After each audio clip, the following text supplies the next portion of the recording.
불확실한 시장의 맛을 차별화된 투자 전략 4월 7일 머니쇼 플러스 시작합니다. 트럼프 대통령의 관세 정책에 대한 충격으로 지난주 금요일 뉴욕 증시 3대 지수 5%대 하락하면서 거래를 마쳤는데요.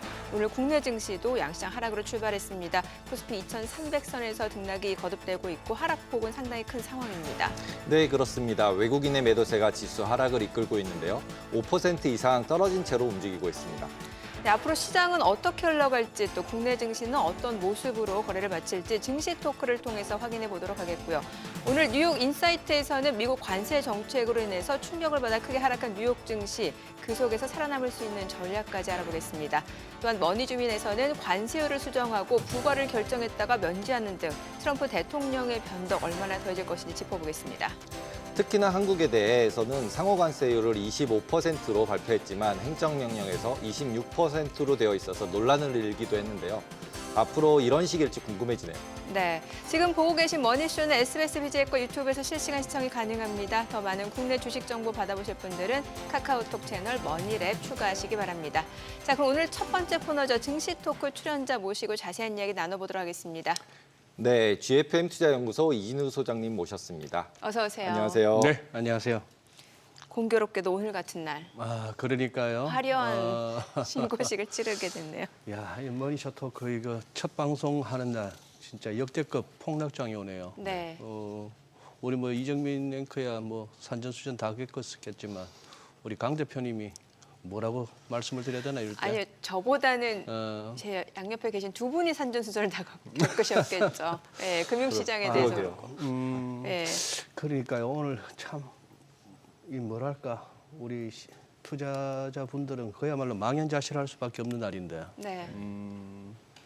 이게 지금 오전하고 오후하고 전혀 변화가 없고 어떤 반등이 없다는 게 너무 지금 무섭습니다. 네. 그렇죠. 예. 빠져도 이렇게 장중에도 이렇게 어느 정도 이렇게 등락이 있고 예, 일간으로 보더라도 좀 어느 정도 단기 급락 이후에는 뭐 기술적 반등이라는 게 나올 만도 하고 한데 네.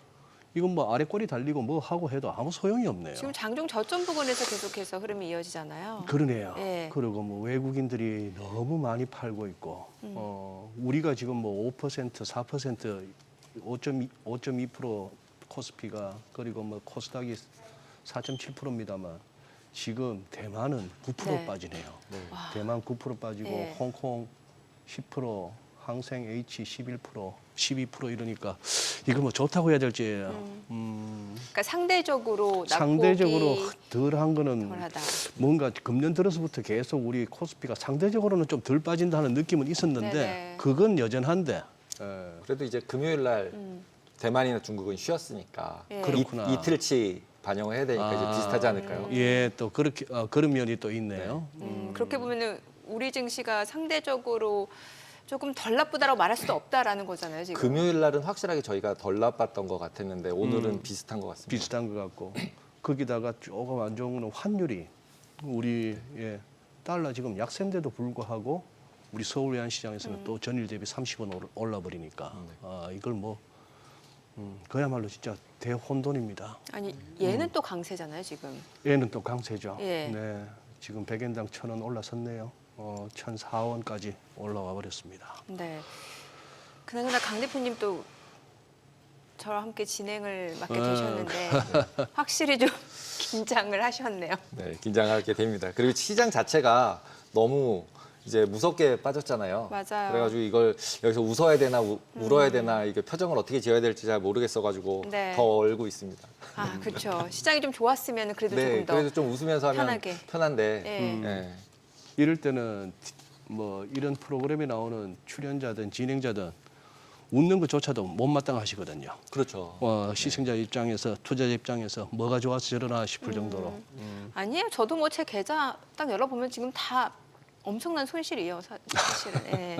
계좌를 열면 안 되죠. 그건 예, 약간 정민행 그 나름의 어떤 내공이죠. 그냥 뭐 이 또한 지나가리라 하고 그냥 버티는 거죠. 이 또한 지나가리라. 네, 예. 맞습니다. 자, 오늘 소장님 오늘 또 첫 네, 방송이시잖아요, 첫 출연. 예. 그 자리에서 오랜만에. 예. 예, 오늘 어떤 내용 준비하셨는지 좀 저희가 소장님의 인사이트를 좀 들어봐야 될 것 같습니다. 예. 저기 이제 진행자 자리에 앉으니까 네. 그러면서 이제 여기 머니쇼에서만 벌써 이제 2년 지나고 4개월째 접어들었습니다만 그 자리가 네. 한계가 있더라고요. 그렇죠. 게스트분, 패널분 모셔놓고 이렇게 뭔가 질문을 하고 이렇게 답이 나왔을 때 거기에 대해서 조금 동의할 수 없다 하더라도 이게 네. 강하게 반론을 제기하기에는 진행자 입장에서 네. 그런 부분이 있었는데 그래도 이렇게 머니쇼 플러스에서 가끔씩이라도 나와서 이렇게 뭐 좀 얘기를 할 수 있다는 부분에서는 그거고 뭐 오전에도 말씀 나눴지만 조금 여기에 우리가 머니쇼 플러스가 한 3월 중순이나 하순 정도에 이게 시작을 했더라도 한 2주 정도만 예, 더 한 빠르게. 2주 정도만 더 빨리 시작했더라도 싶은 아쉬움은 있습니다. 예. 그때는 좀 그렇지 않습니까? 기본적으로 이렇게 전망을 하시는 분들이 네. 나름의 어떤 그 성향이 있잖아요. 예, 예. 그렇죠. 어떤 그 롱 성향이 있고 숏 성향이 있고 그렇게 있는데 그래서 보면은 오른다 쪽을 말씀하시는 분들은 오를 만한 재료만 그리고 지표만 갖고 오세요. 네. 또 반대의 경우 반대고 네. 그렇게 되다 보면은 이제 균형을 맞추기가 쉽지 않은데 그리고 이쪽 말 들어보면 이쪽도 맞는 거고 저쪽 말 들으면 저쪽도 맞는 거고 지금 트럼프 대통령과 트럼프 행정부에서 관세를 갖다가 강하게 밀어붙이는데 그 속내가 뭔지 아닌 말로 유튜브를 한번 들어가서 네. 관련 영상을 한번 뒤져보시면은 정말 다양한 내용, 소소한 내용에서부터 뭐 그야말로 역사적으로 내지는 무슨 어마무시한 음모론이라고도 할 만한 내용에까지 이렇게 있는데 그걸 갖다가 우리가 일일이 다 거래하면서 시장에 몸담고 있으면서 다 반영하기는 힘들더란 말이죠. 네. 그래서 아마 저는 뭐 이 시간에 기회가 주어지는 대로 그냥 시장의 위치 그리고 차트가 말하는 워닝 이런 걸 갖다가 이제 자주 좀 말씀드리고 싶습니다. 네. 예. 그럼 결국 시장이 이렇게 충격을 받고 있는 거는 트럼프 때문이잖아요. 트럼프 대통령의 관세 정책 이게 이제 확실한 트리거 역할을 했죠. 네. 방아쇠는 당겼지만 글쎄 바늘로 찔러서 코끼리가 죽었는지 코끼리가 죽을 때 바늘을 찔렀는지는 모르겠습니다. 그래서 아까 이제 차트 보고 얘기하시겠다고 하신 게 네. 오를지 내릴지 예. 이론적으로는 논리적으로 뉴스적으로는 맞게 설명할 수 있는 게 다 있으니까 객관적인 차트를 보고 설명해 예. 주시겠다 이런 말씀을 하신 거죠. 그렇습니다. 네. 그러니 트럼프 대통령의 관세가 이렇게 혹독하게 막 나오지 않았더라도 지금쯤에 이번 2025년 한 뭐 1분기나 상반기 정도는 미국뿐만 아니라 글로벌 증시가 그동안에 거의 뭐 진짜 수직 상승하다시피 한 이런 어떤 지수 흐름이 어느 정도 조정이 불가피한 시점이었는데 네. 여기에 이제 관세 그랬는데 관세를 갖다가 중국이든 어디든 두들겨 맞고 가만히 있는 게 아니라 거기다가 맞대응을 해버리니까 이게 이제 그야말로 스파크가 일어나면서 시장은 거기다가 지금 또 너무 그렇지 않습니까? 2008년 이후 멀리 보면 어떻게 보시면은 이제 IMF도 보셨고 예. 그다음에 글로벌 크라이시스도 보셨고 예. 닷컴 버블도 보셨고 예. 지금 이제 이 코로나 사태도 보셨고 예. 그다음에 지금 이 관세 사태 이제 예. 사태라고 불러야 될 것 같은데 그렇습니다. 이 정도면 예. 이 사태를 보시면서 어떤 차이가 있으신 것 같으세요? 차이라고 하면은 그동안에 좀 이런 생각이 들었습니다. 통상적으로 우리가 왜 시장에서 10년 텀으로 어떤 위기가 온다. 내지는 그 뭐 금융위기 무렵에 나왔던 책 숭빙의 환율 전쟁 이후로 사람들이 많이 이제 컨셉을 갖고 있죠. 양털깎기. 이제 통통하게 살이 올랐으니 한번 이렇게 시장의 메이저들이 큰 손들이 한번 또 리테일 쪽을 한번 털어먹는 그런 10년 텀이 올만도 했죠. 올만도 했는 게 2008년에 금융위기 오고 나서 그 다음에 10년 텀이라 하면 2018년 무렵인데 우리는 왔거든요. 우리는 와서 2018년부터 이렇게 흘러내리고 코로나까지 완전히 두드려 맞고 이제 유동성으로 그냥 날라오는 장이 됐는데 그때 미국은 조금 빠지다가 고점을 올려가 버렸습니다. 네. 그러니까 그때 10년 텀으로 얼마나 그걸 갖다가 놓쳐버렸고 코로나라고 하는 충격파를 받고 나서도 엄청난 제로금리 마이너스 금리에다가 엄청난 재정 지출 이걸로 또 훅 당겨버리니 꽤 한 어떻게 보면은 한 십수년 동안 시장에 곰들이 그냥 다 죽었죠 뭐. 네, 맞습니다. 다 죽었고 그리고 온갖 비아냥은 다 들었고 그러다가 지금 이제 황소들이 너무 지금 득세하고 있고 네. 황소들이 너무 이렇게 또 막 좀 우긴다 싶을 정도로 가는 이 시점에 하필이면 이제 트럼프의 재집권 그리고 관세라고 하는 아픈 게 왔죠. 네. 이 첫 번째 슬라이드 보시면은 이렇습니다. 지금 이게 저기 트럼프 대통령이 이거 이제 로즈가든에서 이거 발표하는데 옆에 이거 판넬, 이거 판때기 들고 막 이랬죠. 근데 제목 보세요. 트럼프의 관세는 말이죠. worse than worst case 시나리오니까 최악의 시나리오보다도 더 나빴던 거예요. 네. 근데 옆에 이거 보면은 우리 한국이 하나, 둘, 셋, 넷, 다섯, 여섯, 일곱 번째 옵니다. 중국, EU, 베트남, 타이완, 재팬, 인도 다음인데 우리가 미국에 때리는 관세가 50%라서 그래서 절반인 25%를 관대하게 친절하게 해준다 이 얘기 아닙니까? 네. 근데 이거 웃기지 않아요? 50%. 우리뿐만 아니라 이거 보시면은 이런 식으로 진짜 숫자를 구했더라고요. 한국의 대미 무역 흑자액이 작년에 660억 달러인데 이게 지금 미국에다가 1,315억 달러 수출해서 이만큼 흑자를 남겼다고 660 나누기 1,315 하니까 이게 50.2%가 나오고 이거 딱 절반 하니까 25.1%. 이런 식으로 구했다라 말입니다. 다른 나라들도. 이런 관세율이 어디 있습니까? 근데 여기 이제 말도 못 하는데 그리고 나서 이 부분도 그래요. 이 불확실성은 여전한데 지금 여기 뒤에 피트 나바로가 있다는 거 아닙니까? 네네. 피트 나바로가 있고 지금 베센트 재무장관 쪽은 완전히 배제된 것 같고 네. 머스크는 이거는 말도 안 되는 정책이라고 얘기하고 있고 그런 상황인데 TV 나와서 하는 얘기가 나바로가 이거는 협상용이 아니다라는 거예요. 난 니고시업을 얘기하는 거예요. 네. 그런데 또 그 다음날 또 보면 CNBC 같은 데는 또 트럼프는 관세와 관한 협상에 또 오픈돼 있대요. 열려 있대요. 네. 뭐 날짜도 4월 5일 했다가 4월 9일 하는 거 보면 그 전에 빨리 전화해라 이 얘기인데 나한테 줄 게 뭐가 있느냐 하는 얘기인데 이런 거 보세요. 러트닉 이 사람도 보시면 월저널 기사입니다. 관세는 will stay in place for weeks입니다. 몇 주 동안 관세는 그대로 있을 거다. 아니 영구적인 관세라고 했는데 또 루트닉은 또 몇 주는 갈 거다. 그럼 몇 주 동안은 그러면 협상도 없다? 이런 얘기가 되는데 여기서 보면은 뉴스의 흐름 자체가 굉장히 그거예요. 지금 막 정해진 게 없다. 정해진 게 없다. 네. 그런 상황인데 그런데 조금은 그러다 보니까 자꾸 일각에서는 트럼프 대통령의 이 관세 정책 내지는 경제 정책 관련해서는 진짜 무슨 생각으로 저렇게 하냐 하는 어떤 그런 비판도 나오고는 있습니다만 여기 진짜 속내를 우리가 알 수 없다는 게 어떻게 보면은 제일 무섭습니다. 제가 이렇게 걱정하는 것 중에 하나는 이분은 이 트럼프 대통령은 무슨 뭐 주식 일기 때 가끔 보여줬던 그런 스탠스, 주식 시장이 올라서 내 때문이야 이런 뽐내는 이런 차원을 넘어서 이번 2기에는 총까지 맞고 와서 그런지 몰라도 내 하고 싶은 거 꼭 해야겠다 싶은가 봐요. 근데 그 중에서도 그간 거는 이른바 전 세계를 갖다가 수십 년 동안 어떻게 보면은 멀리는 2차 대전 이후 뭐 이런 식으로 해서 전 세계를 갖다가 이끌어왔던 기득권 세력을 대해서 거기에 대해서 이 트럼프 대통령과 그 주변 참모들은 굉장한 어떤 전쟁을 벌이고 있다 하는 그런 느낌이죠. 누구랑 전쟁을 하고 있을까요? 그러니 제가 봐서 일단 이 유럽의 어지간한 지도자들은 일단은 트럼프하고 대척점이 있는 것 같아요. 네. EU 지도자들이나 예. 마크롱 이런 사람들 벌써 르펜 잡아놓는 거 보세요.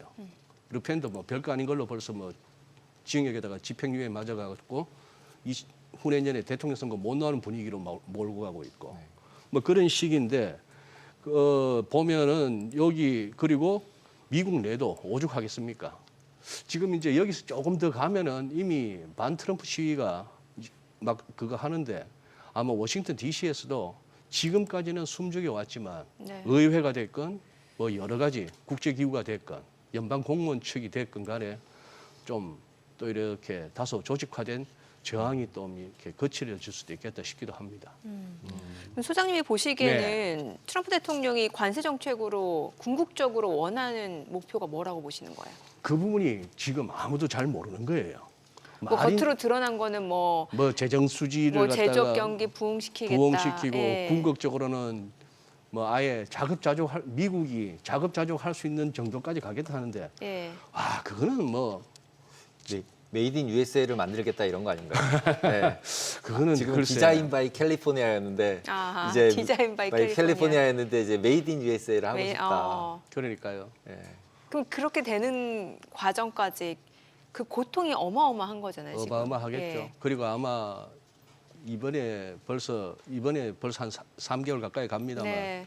4년 갖고는 영 그죠? 짧을 걸요. 네, 네네. 맞습니다. 예, 그래가지고는 그 뭐 원하는 그게 될 수가 있겠습니까? 네, 모건 스테인이나 이런 데서도 그 원하는 건 그건 것 같으나 그게 불가능하지 그게 않냐 쉽지 이런 레포트들이 계속 나오고 있어서 네, 예.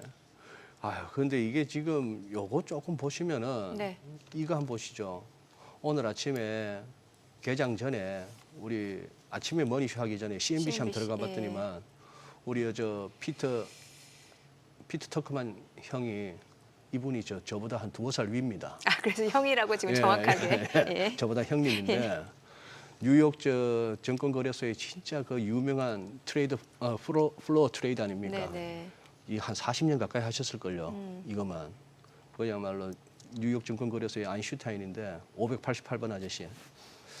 참 이 표정이 보여주는 게 그거 아닙니까? 이 아침에 뭐 다우가 1,500포인트 지수 선물 빠진다 했고 코인도 빠지고 있고 네. 금도 빠지고 있고 네. 은은 이틀 연속 급락을 했고 네. 뭐 제교하고 랜드로버 선적 안 한다 소리 나왔고 그 시간에 마켓워치는 뭐 하나 싶어 갔더니 여기도 여기에 놀라고 있더라고요. 스탁 퓨처스 싱크 이게 완전 지수 선물이 깔아앉고 있는 거 네. 여기에 놀라고 했는데 좀 전에 이제 한 시간 전에 자료 보내기 전에 한번 보니까 요렇게 살짝 바뀌었어요. 비레크만이 나오더라고요. 네. 비레크만은 이번에 트럼프 굉장히 지지하고 그렇게 했는데 여기가 6일날 그랬거든. 저기 지난 주말에 그랬거든요. 일요일날 뉴욕 급락한 걸 보고 4월 7일 오늘은 미국 경제 역사상의 흥미로운 날이 될 것 같은데 이날 아침에 트럼프 대통령이 관세 부과 연기하겠다는 발표가 나와도 놀랍지 않다. 이런 얘기까지 해가지고 장이 그 정도 빠지면은 중국도 어떻게 보면 그렇게 빠지라고 금요일날 미국 장 열리기 전에 우리 아시아 시간으로 오후 7시에 그냥 때려버린 거 아닙니까? 히토리온이 뭐니 그동안 얘기 나왔던 거 전부 다 때렸죠. 다 때렸죠. 그랬는데 이 소리보다는 이제 결국 말이 좀 바뀌어요. 결국 비즈니스 리더들 사이에서 어떤 신뢰를 잃고 있는데 이제 결국 60일 동안만 그거 하자. 좀 유예하자. 이거 감당 안 된다 하는 그 얘기 같아요. 그리고 지금 옆에 뭐 홍콩 항생이 9% 빠지네 뭐 이런 소리 하고 있는 그러니까 오늘 글쎄요 조금 이렇게 트럼프 대통령이 만약에 해준다면은 빌 에크만의 어떤 기대대로 그런 식으로 어떤 약간 관세에 융통성을 발휘하는 그런 식으로 할 것 같으면은 더 우스워지지 않습니까? 근데 트럼프니까 가능할 수도 있는 거 아니에요? 그럴 수도. 예. 트럼프니까. 트럼프니까. 예. 지금 그 누구도 예측을 못 그 하잖아요. 누구도 예측을 못하는. 예. 근데 뭐- 지금 이제 움직인 거 보시면 그런 생각 들지 않으세요? 그러니까 금까지 같이 빠지니까 네. 실질적으로 도대체가 그러면 왜 금까지 빠지 안전자산이 오른다라고 얘기하기도 되게 어렵잖아요. 그렇죠. 예, 그러면 예. 왜 이럴까 생각해 보면 예전에 이제 IMF 때도 마찬가지였지만 이제 글로벌 파이낸셜 크라이시스 때도 그렇고 그때 보면 뭐든지 막 다 빠지잖아요. 다 빠졌죠. 그 빠진 이유가 결국 펀드가 환매돼서 레버리지 청산되면서 그랬던 경우들이 굉장히 많았던 기억이더라고요. 그래서 네. 소장님 생각에는 그때랑 비교를 해보면 예. 어저께 막 내려간 게 예. 그리고 오늘도 아침에 막 내려간 게 어떤 좀 그때랑 비교했을 때 비슷하다 이런 느낌 같은 게 있으신가요? 아침에 뭐 벌써 다 외신에서 나왔지 않습니까? 마진콜이 헤지펀드들 마진콜. 이번에 마진콜 역대급으로 두드려 맞았다고. 예. 그리고 아까 대표님 또 시작 전에 저한테 살짝 귀띔 하시잖아. 저 어디였죠? 벵가드? 네. 뭔 소리였죠 그게? 아 벵가드가 고객들한테 레터를 보냈더라고요. 예. 어떤 레터요? 팔지 말라고. 뭐를? 지금은 주식을 팔 때가 아니다. 이런 식의 레터를 이제 보통 보내주잖아요. 이메일로. 네네. 그런 레터를 카피 떠서 이제 막 돌리고 있더라고요. 환매하지 말라고. 판매할 필요 없다. 지금은 판매할 필요 그렇게 막 없다. 부안해동할 때 아니다. 근데 그걸 시장이 해석할 때 네. 뱅가드가 돈이 없는 거 아니냐. 아. 뱅크런 나오듯이 예, 펀드 예. 환매했을 때 돈 없을 때 환매하지 말라 그러잖아요. 예, 우리나라. 그러죠. 그러죠. 예, 예. 그러고서 꼭 문제가 뒤에 발생을 하잖아요. 예. 그래서 생각을 해봤더니 저의 생각에서는 이제 그러진 않을 것 같거든요. 왜냐하면 이제 펀드는 아시다시피 이게 분리돼 있잖아요. 예. 네. 분리가 돼 있는데 환매 뭐 나름의 하는- 뭐 방화벽이 다 있잖아요. 네, 있는 건데 음. 그 정도까지 사람들이 이제 막 이렇게 회자를 하는 정도로 심리가 되게 안 좋아졌구나. 예, 그런 생각이 들어서 이제 수장님도 시장 저랑 길게 보셨으니까 예. 과거랑 비교했을 때 어떠셨는지 느낌이. 지금 이거는 이 슬라이드 한번 보시죠. 이 슬라이드 한번 보시면은 지금 S&P 500 지수 일간 차트인데요. 자 끝에 보세요. 목요일, 금요일 이틀 빠지는 것 중에 금요일 날 저거 마지막 음봉 보십시오. 이거 엄청나지 않습니까? 네, 엄청납니다. 이게 보니까 뭐 대공황 때까지 갈 건 없고 2차 대전 이후로 역대급인데 네 번째랍니다.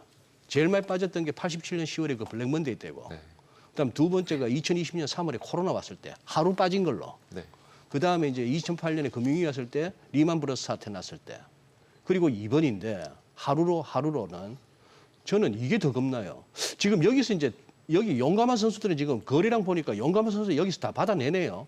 이걸 그렇죠. 받아내고 있는데 저는 이게 찝찝한 겁니다. 진짜 역대급인 게 이거 보세요. 이거 작년 8월 5일 날 BOJ 금리 인상하고 나서 아시아 한번 빠졌을 때 네. 그때 장중에 빅스가 여기까지 치솟았다가 65 정도까지도 갔다가 여기서 끝이 났는데 이날은 금요일 날 보면 이렇게 올라갑니다. 네. 지금 여기에요. 그때 8월 5일이 이거란 말입니다. 작년에 BOJ 때문에 악소리 한번 났을 때가 이건데 네. 지금 그거보다는 더 훨씬 무섭잖아요. 네. 무섭고 여기다가 월간으로 크게 보더라도 진짜 이건 역사적인 폭락장이죠. 이때가 무슨 닷컴버블 무너질 때가 이 무렵이고 여기가 금융위기 때고 여기가 코로나인데 문제는 순간적으로 그렇게 하고 나서 금방 안정이 됐는데 얘는 지금 오늘 그러니까 빌 에크만이 말했던 그런 식의 어떤 조치가 4월 중에 나와주면 모를까. 안 그러고 EU에서도 뭐 소소하게 뭐 또 보복관세 부과했더라고요. 뭐 큰 규모는 아니지만. 네. 소소하게. 그런 식으로 자꾸 이렇게 티격태격 하다 보면 얘가 깔아앉지 않는다는 얘기는 그러면 지금 뭡니까? 펀더멘털과 트럼프 대통령이 말하는 결국은 좋아질 거야, 결국은 돈 벌 기회라고 하지만 그 전에 털려나가야 될 선수들이 다 털리는 그 과정이 먼저 네. 있어야 되지 않는가. 그게 이제 제일 이제 우려되는 상황입니다. 네. 자, 지금 시각 3시 23분 향해 갑니다. 오늘 양시장 마감 호가 상황 좀 체크해 보겠습니다. 코스피입니다. 오늘 5.8% 하락 마감 예상되고요. 2,321포인트로 집계가 됩니다. 코스닥도 5%대 하락 마감 예상되고요. 지금 호가 상황에서는 650포인트로 집계가 됩니다. 오늘 양시장 장중 저점 부근에서 좀 종가가 형성될 것으로 보이고요. 시가총액 상위 종목 마감 예상가 좀 체크해 보도록 하겠습니다. 삼성전자 5% 하락 예상되고요. 지금 호가가 53,200원, 그리고 SK하이닉스는 9% 넘는 급락 마감이 예상됩니다. 지금 호가가 16만 5,100원으로 집계가 되고 있고요. LG 에너지솔루션 1% 하락 예상됩니다. 지금 호가 32만 5천원, 삼성 바이오로직스가 6%대 하락 예상되고요. 지금 마감 호가는 100만 3천원으로 집계가 됩니다. 현대차도 6.8% 하락 예상되고요. 지금 호가가 17만 8,600원. 기아도 좀 보도록 할게요. 오늘 기아도 5.8% 하락 예상되고요. 지금 호가는 84,400원으로 나타나고 있습니다. 삼성전자, 우선주, 셀트리온까지도 5%대 하락이 예상되고요. 네이버도 3% 하락 마감 예상되면서 지금 예상치가 19만 1,200원, 그리고 하나 에어로스페이스 9%대 급락 마감 예상되고요. 지금 호가는 63만 7천원으로 집계가 됩니다. 코스닥 시가총액 상위 종목 예상가 좀 보도록 하겠습니다. 알테오젠 7% 하락 마감 예상됩니다. 호가는 33만 6,500원이고 에코프로비엠도 6% 하락 마감 예상됩니다. 지금 예상가가 9만 2,100원이고요. HLB도 3.8% 내림세 예상되고 예상가 5만 5,400원, 에코프로도 5.9% 하락 예상됩니다. 지금 호가가 4만 9천원이고요. 레인보우 로보틱스도 7% 하락 예상됩니다. 지금 예상가 24만 5,500원, 그리고 삼천당작도 3.6% 하락 마감 예상됩니다. 지금 호가가 18만 원이고 휴젤 8.9% 하락 예상되고요. 예상가 31만 9,500원, 클래시스도 8% 하락 예상되고요. 지금 예상가 5만 5,500원. 포롱 티슈진도 역시나 5.7% 하락 예상됩니다. 예상가 41,250원, 리가캔바이오도 6%대 하락 마감 예상되면서 지금 호가는 89,400원으로 집계가 됩니다. 자, 오늘 양시장 지금 대부분의 종목들이 지금 하락 마감 예상되고, 글쎄 오늘 상승한 종목이 오늘 제가 개장했을 때보다 더 적게 나올 것으로 보여집니다. 예. 한숨밖에 안 나는 시장이네요. 그렇죠. 네. 이게 지금 누가 무슨 뭐 공매도를 쳐서 이런 것도 아닌 것 같고, 예를 들어 예전에 한 번씩 이런 장이 올 때는 보면은 이 장을 주도하는 뭐가 어딘가가 있었거든요. 네. 그렇죠. 시장이 너무 상방 쪽으로만 이제 쏠려 있다라는 걸 뭐 간파한 그런 세력들이 한번 밀어주고 하는데, 이번에는 그런 친구들도 다 당하지 않았나 싶어요. 뭐 이걸로 지금 돈 벌고 있는 세력은 극히 일부 같고, 네. 다들 지금 포지션 뒤집기에 정신없는 같은 느낌. 네, 맞습니다. 거기다가 인간 지표 둘이 나왔지 않습니까? 모건 스테인, 마이크 윌슨. 그 곰이 왜 또 몇 주 전에 또 상방으로 했죠. 또 한국 서울에서는 또 대도 않게 2,700 미련 떨다가 2,700원 찍고 내려오지 않을까. 오른다 그러셨어요? 지난주 초에 이쯤이면 이제 사도 시장이 될 때다? 어느 정도 저점을 확인했다라고 본다. 뭐 그렇게까지 세게는 그러니까 이제 기술적으로 봤을 때 그런 말씀 주셨는데, 그 이후에 시장이 더 지금 내리면 이게 웃으면 안 되는데. 예. 네, 제가 왜냐면 이럴 때일수록 좀 웃어야 되지 않을까요? 예. 네. 근데 저희 웃고 있는데 강 대표님만 저만 안 웃고 있나요? 각오하셔야 됩니다. 저 정민 앵커가 네. 같이 진행하는 사람 그리고 패널들 골리는 맛으로 방송하시거든요. 아니, 예, 그런 건 아니고 그냥 이렇게 얘기했어요. 뉴욕대 루비니 교수가 있으면 우리나라에는 소장님이 계신다. 제가 예전부터 예, 그런. 영광인데요. 그러니까, 루비니 예. 교수님과. 그럼요. 예. 저는 그렇게 절대 그런 건 아니고요. 예. 근데 뭐 이렇게 다른 이렇게 뭐 채널을 통해서도 엔비디아 같은 경우는 저는 작년 말부터 이렇게 좀 얘기를 했거든요. 좀 밸류에이션이 좀 부담이 된다. 밸류에이션이 부담이 예. 된다. 그리고 뉴스의 흐름이 그렇게 우호적이지 않다 했는데, 그러고 나서 얼마 안 있다가 진짜 딥시크가 터졌지 않습니까? 그쵸. 네네. 예.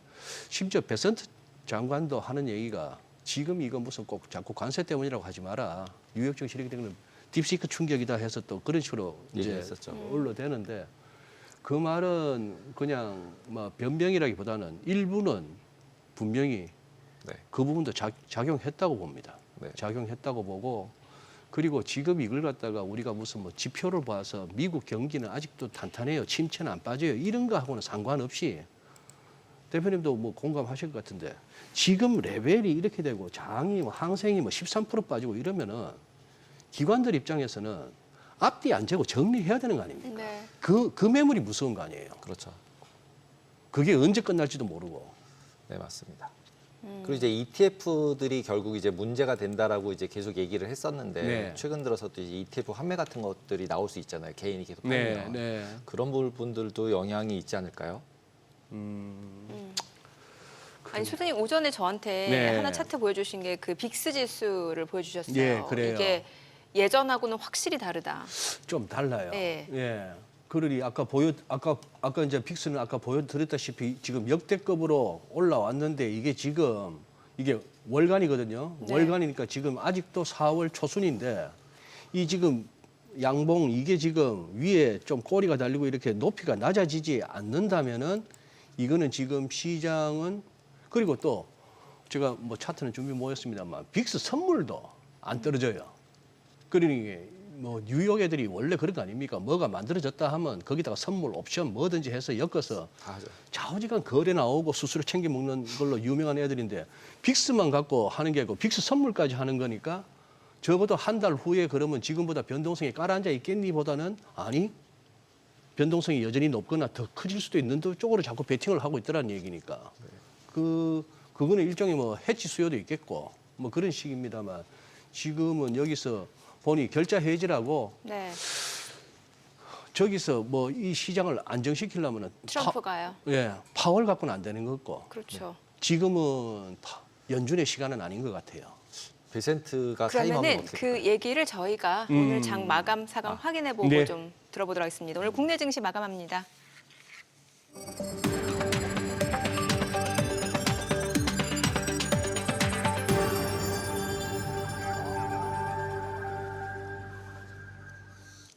네, 4월 7일 월요일 국내 증시 마감했습니다.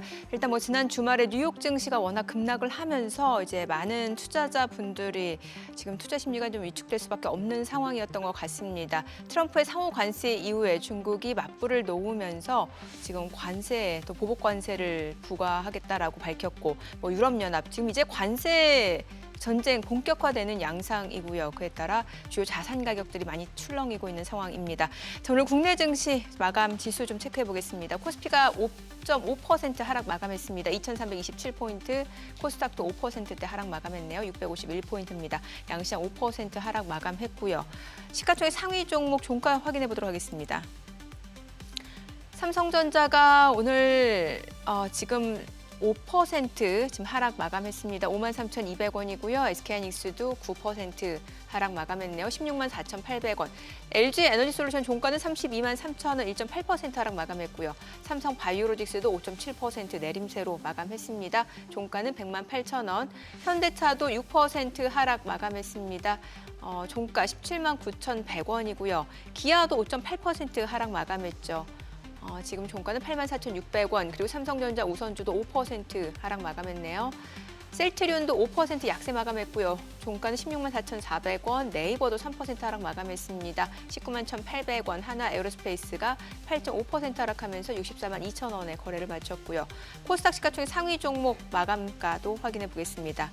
알테오젠 종가는 지금 335,500원, 7.5% 하락했네요. 에코프로비엠도 92,600원, 종가 형성이 됐고 5.6% 약세로 마감했습니다. HLB도 3.8% 떨어졌습니다. 종가 55,400원이고 에코프로 4.7% 하락 마감했고요. 마감가는 49,650원. 레인보우 로보틱스도 7% 하락 마감했습니다. 종가가 247,000원이고요. 삼천당제약 3% 하락 마감했고 종가는 178,600원. 휴재 7.9% 떨어지면서 323,000원에 거래를 마쳤고요. 클래시스도 8% 하락 마감했습니다.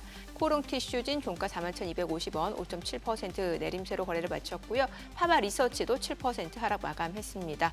수급 상황 체크해 보겠습니다. 오늘 유가증권 시장에서는 개인 투자자가 저가 매수에 나선 것으로 확인이 됐습니다. 지금 보시다시피 1조 6,749억 원 순매수를 나타냈고요. 외국인은 지금 2조 원 넘게 매도를 나타냈고 기관 2,525억 원 순매수를 보여줬습니다. 코스닥에서도 개인과 기관 매수 우위를 나타냈는데 각각 1,672억 원, 64억 원 순매수고요. 외국인은 1,873억 원 매도 우위를 나타냈고 오늘 선물 시장에서 아침에 개장한 지 얼마 되지 않아서 외국인의 매도 규모가 굉장히 거셌는데 역시나 선물 시장에서도 외국인은 1조 계약 넘게 지금 순 매도를 나타냈습니다. 일단은 지금 만 계약 넘게죠. 지금 12,000계약 넘게 순 매도를 나타냈고 전반적으로 외국인은 계속해서 국내 증시 현물 선물 지금 매도를 나타내고 있는 상황이네요. 환율 오늘 달러 환율도 사실 좀 아침에 많이 올라갔잖아요. 네, 예. 맞습니다. 지금 그리고, 보니까 33원 70전 상승 마감했네요. 네. 그리고 이제 프로그램 매도도 계속 네. 나오고 있는 것 같고요. 그런 상황이어서 일단 외국인이 프로그램 매도, 선물 매도를 통해서 계속적으로 포지션을 줄이고 있다 봐야 될 것 같고 그거에 네. 따라서 움직인 것 같네요. 네. 소장님은 예. 지금 제가 이제 한국장 잘 열심히 안 봐서 잘 모르는데 예. 이제 지금 앞으로 제가 잘 보실 이제 거잖아요. 이 정도 이제 이렇게 나오는 상황인데 네. 어떻게 보시는지. 예.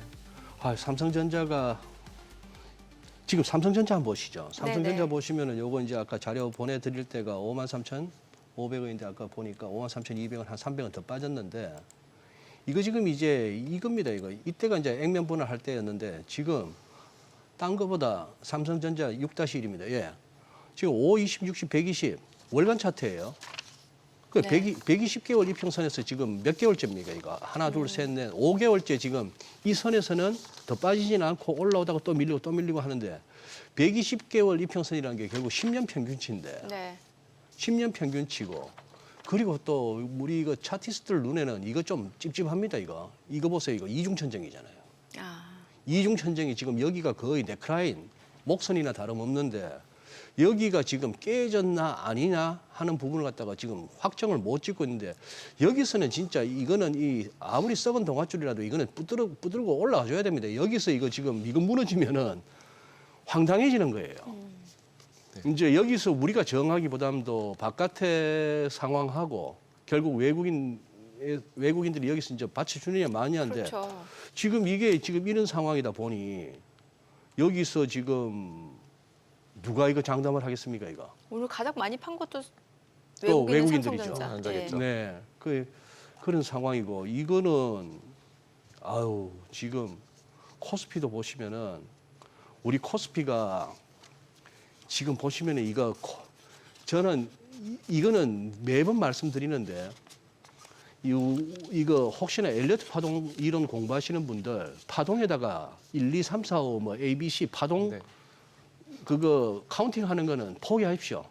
제가 30년 넘게 해봤는데 이거 모르겠더라고요. 아, 원하시는 대로 그실 수 있죠. 예, 뭐 지 마음대로 막 갖다 붙일 수가 있는데 그리고 돈 받는 리포트도 보면 엉터리들이 얼마나 많은지 몰라요. 기본적인 거 소위 말하는 골든 룰조차도 안 지키면서 네네네. 막 1, 2, 3, 4, 5 막 갖다 붙이는데 그거보다는 적어도 저거는 보니까 맞아요. 피보나치 분석. 네. 어떤 상승이든 하락이든 거기에 대해서 한번 올라갔다가 조정을 받으면 흔히 말하는 38.2, 50, 61.8 뭐 이렇게 내려오다가 또 기술적 반등이 나와도 38.2, 50, 61.8 이런 레벨은 지켜지더란 말입니다. 네, 맞습니다. 아마 이게 엘리어트가 저걸 갖다가 이론으로 끄집어냈을 때보다도 발표했을 때보다 지금 더 잘 맞을걸요. 왜냐하면은 전 세계의 트레이더들, 브로커들, 무슨 뭐 애널리스트들 할 것 없이 다 저거 보고 같이 하니까 네. 어느 레벨에서 지지되면은 지지된 걸로 알고 깨지면은 그 다음 선이 있을 때까지는 안 움직이니까. 네. 그런데 조정이라 하면은 61.8%거든요. 우리는 그 조정이 이미 겪었습니다. 여기 보시오. 지금 이 커서가 가리키는 거 보시면은 우리 코로나 때 이거 확 올라갔던 이거 이 상승폭의 61.8%를 우리는 이미 찍었습니다. 찍고 이렇게 올라왔는데 이게 지금 여기서 오도 가도 못하는 상황이 된 거죠. 이때는 우리가 이 무렵에는 우리가 뭐라 했냐면 왜 우리 국장이 이렇게 제일 부진해 남들보다 우리가 제일 부진해 했던 건데 지금 벌써 어느덧 이제 이 선이 위태로운 상황까지 왔단 말입니다. 이 선이 위태로운 상황까지 왔기 때문에 지금 여기서 이제 이 선도 깨지면은 또 그다음 이것까지도 하는 상황인데 이 연결 상황으로 보시면은 이것도 한번 보실게요.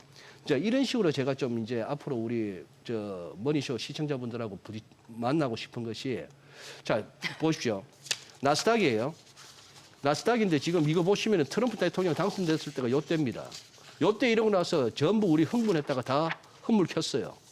흠물 켰는데 여기다가 그냥 캔들만 썼습니다만 여기 살짝 한번 가미해 보겠습니다. 얘가 이제 꿈틀거리기 시작합니다. 꿈틀거리기 시작하는데 이동평균선 넣었고요. 저점끼리 연결했고요. 저점끼리 연결해서 한번 채널을 만들어 보고요. 그 채널만큼 높이만큼 또 한번 상단을 만들어 보고요. 그러고 나서 피보나치를 껐습니다. 그러면 코로나 때 랠리의 61.8%는 나스닥도 똑같이 했습니다. S&P 500은 절반만 돌렸어요. 그러고 나서 올라왔는데 여기서 뭐 1, 2, 3, 4, 5를 세자는 게 아니고 그거는 포기했지만 적어도 그러면 이때 이후 이른바 연준의 피벗 이때가 뭐예요? 연준이 금리 올릴 것 같아서 다들 쫄았잖아요. 네. 그러다 이제 금리 인상은 끝났어 하는 소위 말하는 연준의 1차 피벗 이후에 시장은 됐어. 이제 연준 때문에 걱정할 건 없어 하면서 또 왔고 이 무렵부터는 AI 하면서 또 왔고 그렇죠. 그렇게 해서 쭉 왔는데 이게 걸릴 만한 레벨에서 걸렸고 걸릴 만한 레벨에서는 과매수 국면이었고 걸릴 만한 레벨에서는 기술적인 매도 다이버전스도 보이다가 결국 여기다가 트럼프가 그냥 코끼리 죽을 때 바늘을 톡 댄 거예요. 관세를. 그랬더니 지금 여기서 그러면 이 랠리의 38.2%는 공교롭게도 코로나 랠리 때의 고점입니다. 그런데 이걸 갖다가 뚫고 내려왔어요. 뚫고 내려왔으면 이제는 각오를 어디까지 해야 된다? 절반까지. 어디예요? 얼추 15,130라운드. 그런데 이게 차트쟁이들은 그러거든요. 절반 그 잘 없다. 조정, 다운 조정은 61.8%다. 그 61.8%라는 레벨하고 얼추 이렇게 시간적으로 한 번만 더 띄워주시면은 여기 아닐까요? 이 선하고 이 피보나치 레벨이 걸리는 이 무렵이 그런데 그 전에 문제는 여기서 사람 환장하는 장이 올 겁니다. 여기 도달하기 전까지 옆으로 가는 건가요? 옆으로 가든지 하루에 3, 4%짜리 또 급반등도 나오면서 그렇게 하면서 이제 사람 이제 헷갈리게 하는 거죠. 그요 구간이라는 게 어디예요? 왜냐면 저희가 화면에 소장님 그 마우스 커서가 안 보여요. 그래서 이걸 다음번에는 좀 이렇게 뻘겋게 크게 좀 해주셨으면 좋겠는데 네, 그러니까 지금 어디예요? 여기서 여기가 어디예요? 안 보이시나? 안 보여요. 안 보여요. 말로 말씀을 해주세요. 지금 현 레벨에서 현 레벨. 그다음에 빨간색 네네. 저점끼리 연결하는 밑에 아래 점선으로 돼 있는. 점선. 예. 저거하고 이제 마주치기까지 네. 쭉 빠지진 않을 것 같아요. 만약 쭉 빠지면 이건 뭔가 시장에 뭔가 진짜 고장이 난 겁니다. 쭉 그러니까 빠져서 뭔가 바로 저기를 이렇게 간다면 급반등이 나오는 구간이 있을 수 여기서 있다. 이 정도 빠졌으면 또 이렇게 반등도 나오고 하면서 결국은 저쪽에 제가 지금 저 위에다 그렇게 했지 않습니까? 차트 기술적 분석이라는 게 이 오른쪽 빈 공간에 대한 어떤 상상력이거든요. 네, 그렇죠. 지나간 것 갖고 뭐 이랬습니다 저랬습니다는 너도 하고 나도 하는데 이제 다들 막히는 부분이 그래서 앞으로 어떻게 되는데 하는 네. 부분이죠. 여기에 대해서 이제 각자가 이제 뷰가 있을 거 아닙니까? 뷰가 있는데 이 정도 같으면 정상적인 상황 같으면 이 정도면은 다음 주쯤에는 이번 주 중이라도 다음 주쯤에는 반등 나와주는 게 우리가 아는 상식적인 정상적인 저항이죠. 근데 이게 그리고 또 빠지는 거죠. 그러고 나서 또 빠지겠죠. 네. 뭐 그런 식으로 해서 저점 좀 더 낮추고 해서 또 이렇게 기술적으로 어느 정도 과매도해서 또 다이버전스 보이고 하면 그때 한번 들어가 볼 만도 한데 지금 현재는 확신을 갖기에는 뭐하다는 얘기입니다. 여기 그런 상황이 되는 거죠. 그래서 지금 여기서 만약에 진짜 무시무시한 거 한번 아예 각오를 해놓으시면은 마음이 편하세요. 지금 여기서 괜히 희망 고문 내지는 달달한 얘기만 듣고 싶으신데 그래서 지금도 이제 이거는 뭐 변동성 구간은 저가 매수 기회입니다 하는 그런 영상에 가보면 댓글들이 주로 그렇습니다. 기다렸습니다. 반갑습니다. 자주 나와주세요. 내지는 희망을 듣고 갑니다. 내일 좀 더 사겠습니다. 이런데 지금은 그럴 때가 싶은 게 지금 만약에 이러면은 월간으로 바꿨습니다.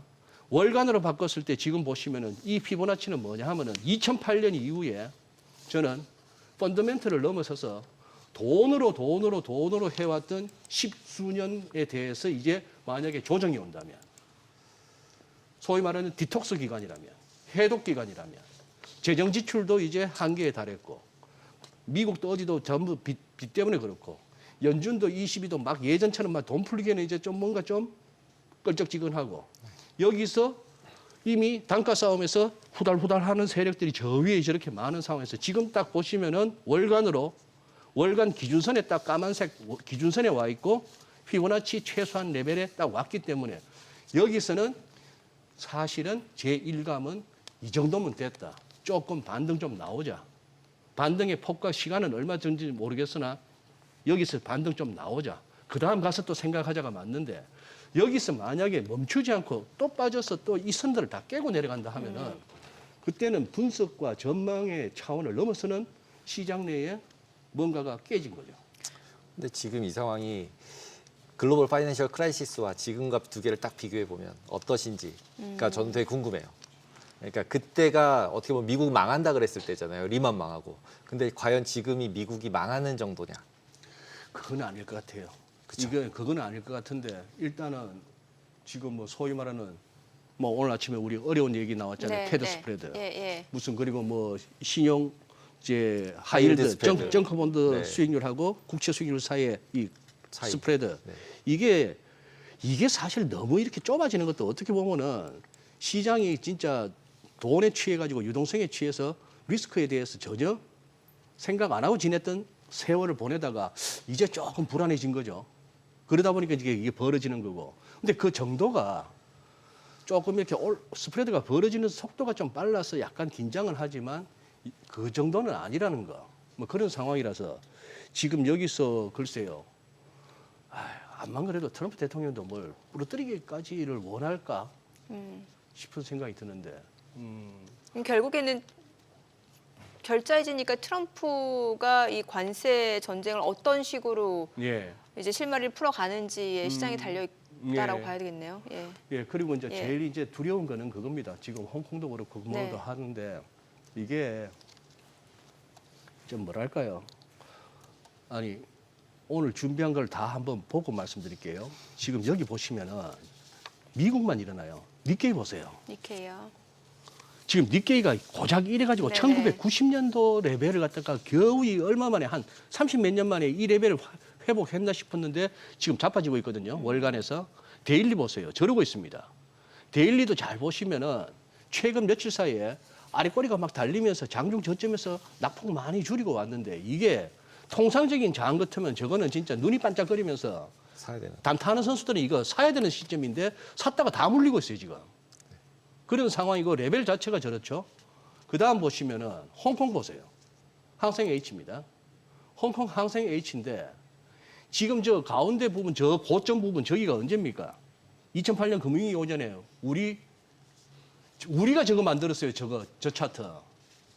우리 무슨 펀드 있잖아요. 그 직관 펀드인가 인사이트 펀드인가 그 돈으로 저걸 만드는 거 아닙니까? 저 미래세. 예. 네. 인사이트. 아직도 이러고 있습니다, 우리가. 네. 그러니 이런 상황이 올 것 같으면 과연 장기 투자는 안전해 하는 게 가끔씩 그것조차도 의심스러울 때가 있어요. 그러니 하물며 계잡주에 물렸으면 이거는 당대에 해결 안 되는 거예요. 우량주 같으면은 세월이 또 어느 정도 약이 되겠는데 아직도 국내에 예를 들어서 아니 뭐 요 정도 합시다. 첫날부터 욕만 먹으려고. 예. 알겠습니다. 자, 오늘 여기까지 듣겠습니다. 내용 네. 잘 들었습니다. 고맙습니다. 예.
애프터마켓 시황입니다.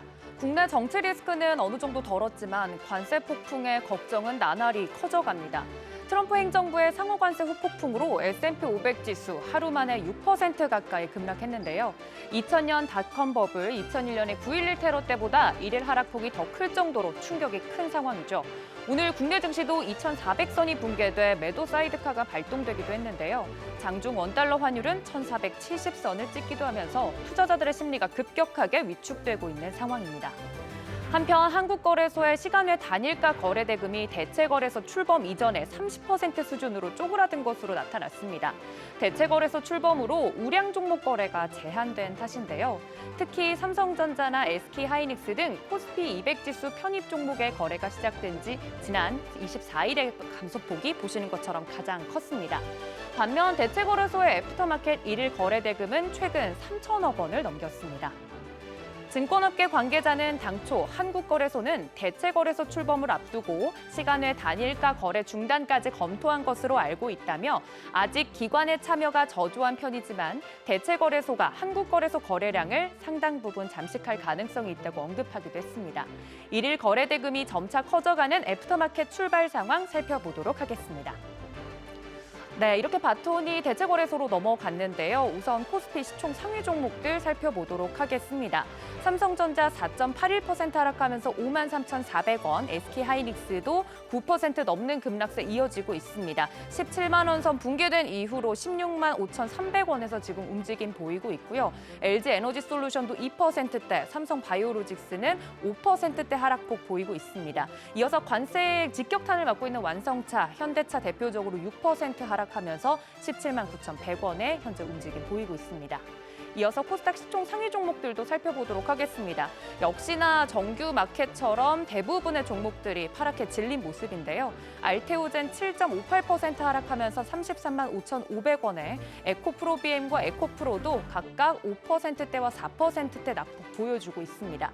이어서 HLB도 3.8%대, 레인보우 로보틱스는 무려 7% 하락하면서 24만 6,500원의 움직임 보이고 있습니다. 특징적으로 코스닥 관련돼서는 이 ABL 바이오처럼 뇌혈관 장벽 셔틀 플랫폼을 활용해 총 4조 원이 넘는 대규모 기술 이전 계약을 체결했다는 개별 호재 소식이 없는 한 움직임이 좀 제한된 모습이고요. 이후 정치 테마 관련된 종목들만 상승부를 켜고 있다는 점 체크해드립니다. 지금까지 애프터마켓 브리핑이었습니다.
네, 지난주 마지막 거래 이제 뉴욕 증시 시장 상황 보고 이제 깜짝 놀라신 분들 많으셨을 것 같은데, 와, 시장이 이 정도로 빠지는 게 맞나 싶을 정도로 거의 뭐 투매 상태였잖아요. 그 당시 3대 지수 5% 넘게 빠졌잖아요. 네, 맞습니다.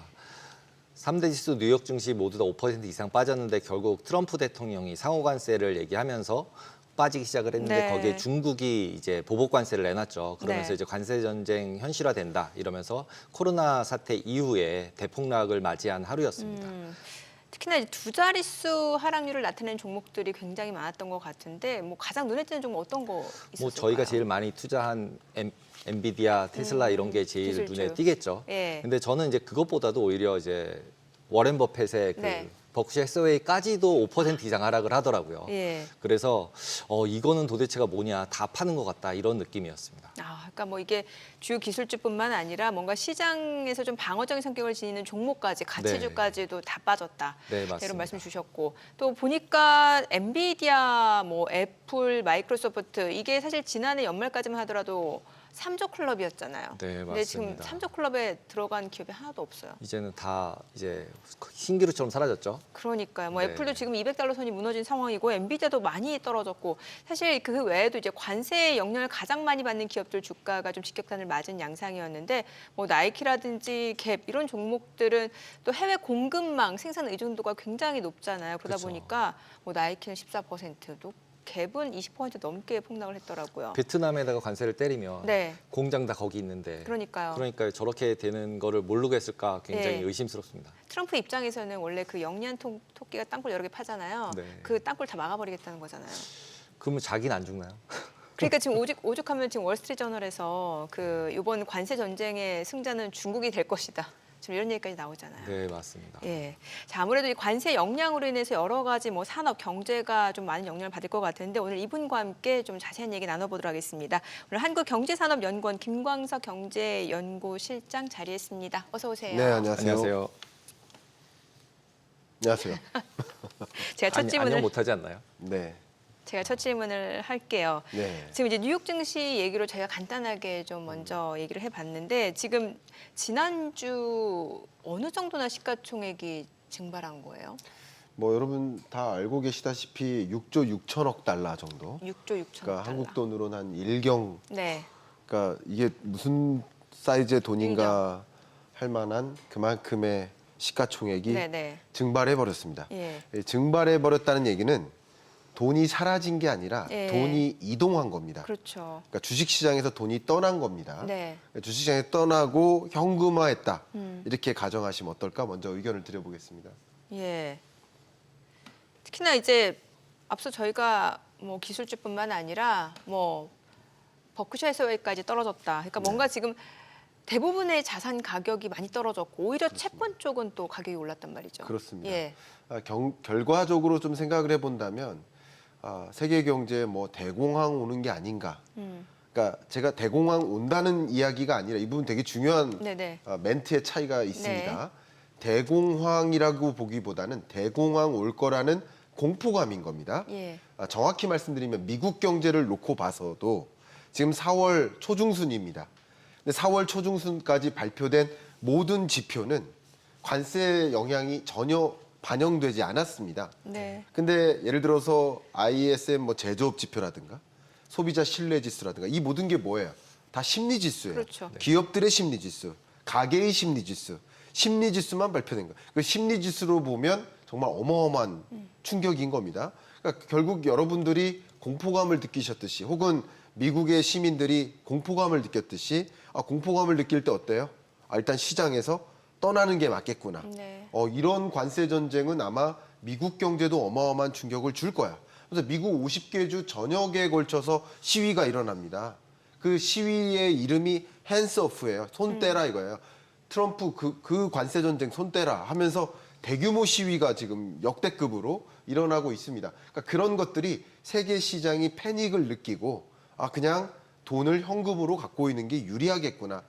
대공황 온 것이 아니라 대공황 올 거라는 공포감이 결국 이 주식시장에 영향을 미친 것이다. 이렇게 평가를 해볼 수 있겠습니다. 참 내년 선거 앞두고 있는데 이래도 되는 거예요, 트럼프는? 그러니까요. 그러니까 중간 선거를 앞에다 두고 예. 과연 이게 지금부터 이제 무역 전쟁의 시나리오를 그려봐야 예, 됩니다. 예. 그려봐야 되는데 중간 선거를 앞에다 두고 관세 전쟁을 도입하면 아마 트럼프가 생각했었던 이런 일들이 차곡차곡 일어날 거라고 생각했을 거예요.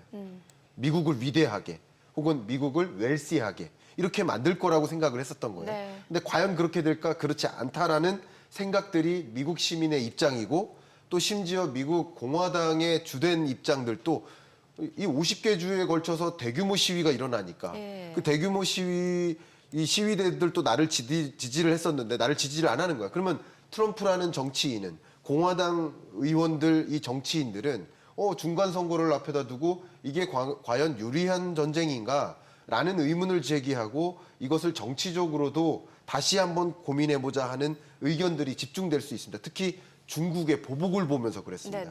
그러니까 이게 뭐냐면 관세 전쟁 도입하면 미국에서 요구하는 그런 것들을 다른 나라들이 순순히 들어줄 거야. 이렇게 판단했던 거예요. 근데 이렇게 판단한 것인데 사실은 그런 판단대로 이행이 안 된 거죠. 그렇죠. 이렇게 하면 미국이 공장 짓겠다라고 움직일 텐데 마크론 대통령은 우리 프랑스 기업들 미국에 투자하기로 계획했던 거 전부 일시 스톱이야. EU도 같이 상응하는 보복 조치를 단행할 거야. 중국도 그렇게 할 거야. 여러분 한번 생각해 보세요. 미국 GDP가 세계 GDP의 지금 현재 26%예요. 네. 중국이 한 18% 정도 되고요. 유로피언 국가들의 GDP 규모를 합하면 20%가 조금 넘습니다. 그러면 미국을 제외한 나머지 나라들에게 이렇게 횡포를 저지르는데 미국을 제외한 나머지 나라들은 그러면 같이 미국을 따돌리자 이런 입장을 취하니까 결국은 정치적으로도 온당한 처치가 아닌 거예요. 그래서 한 가지 제가 주된 시나리오를 말씀드리면 이 무역 전쟁, 관세 전쟁이 의도한 대로 집행이 안 될 수도 있다.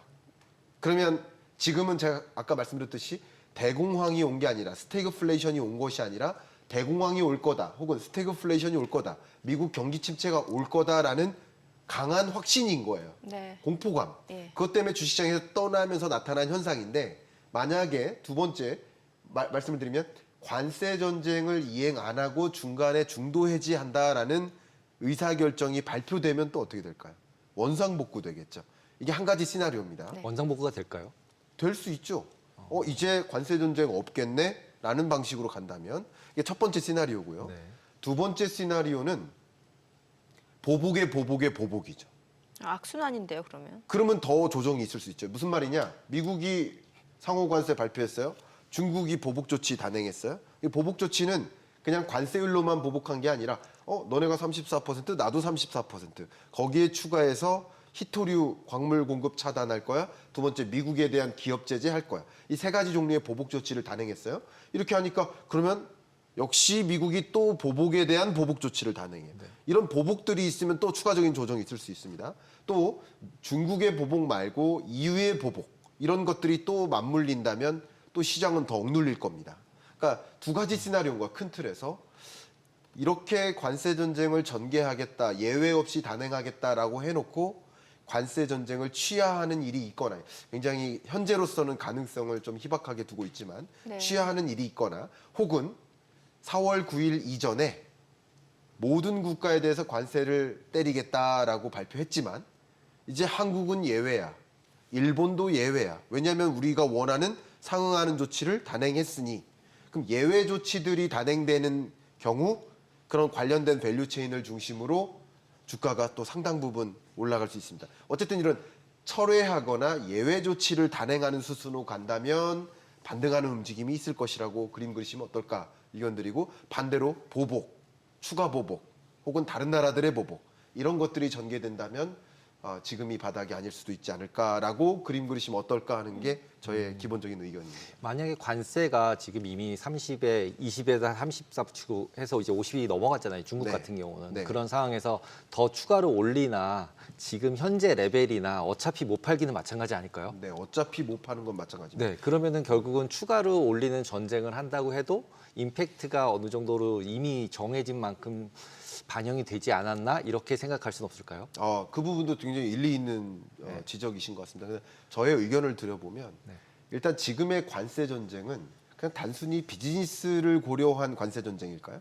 트럼프가 생각하고 있는 이 관세 전쟁은 단순히 우리 미국을 위대하게 웰시하게 만들기 위한 전쟁일까요? 아니면 중간 선거에 뭔가 가시적인 성과를 내기 위한 정치인으로서 내기 위한 그걸 보여주기 위한 거봐 현대차 기아가 이렇게 투자하기로 했잖아. 이걸 뭐라고 규명했습니까?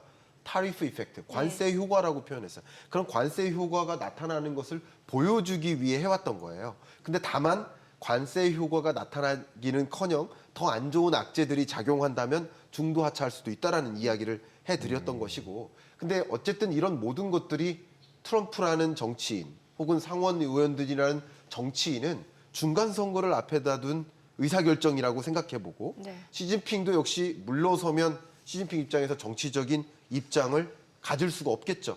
그러니까 미국이 한 만큼 똑같이 대응하고 미국이 한 만큼 똑같이 대응. 그러니까 이런 것은 정치 싸움이니까 이게 추가적인 관세를 올리는 조치가 실질적으로 추가적으로 수출입을 막는 조치가 아닐지라도 정치적으로는 갈등이 더 교착 상태로 가는 구조로 갈 수 있겠죠. 또 한 번 말씀드린다면 또 더군다나 미국은 관세로서 보복하겠지만 이제 미국은 무역 적자가 많으니까 중국으로부터 무역 적자가 많으니까 관세를 매기면서 수입을 차단할 수 있지만 중국은 그만큼 똑같이 관세를 매길 수가 없어요. 그러니까 중국이 도입하는 정책은 관세율도 똑같이 적용하지만 이게 아무 의미가 없어져요, 이제.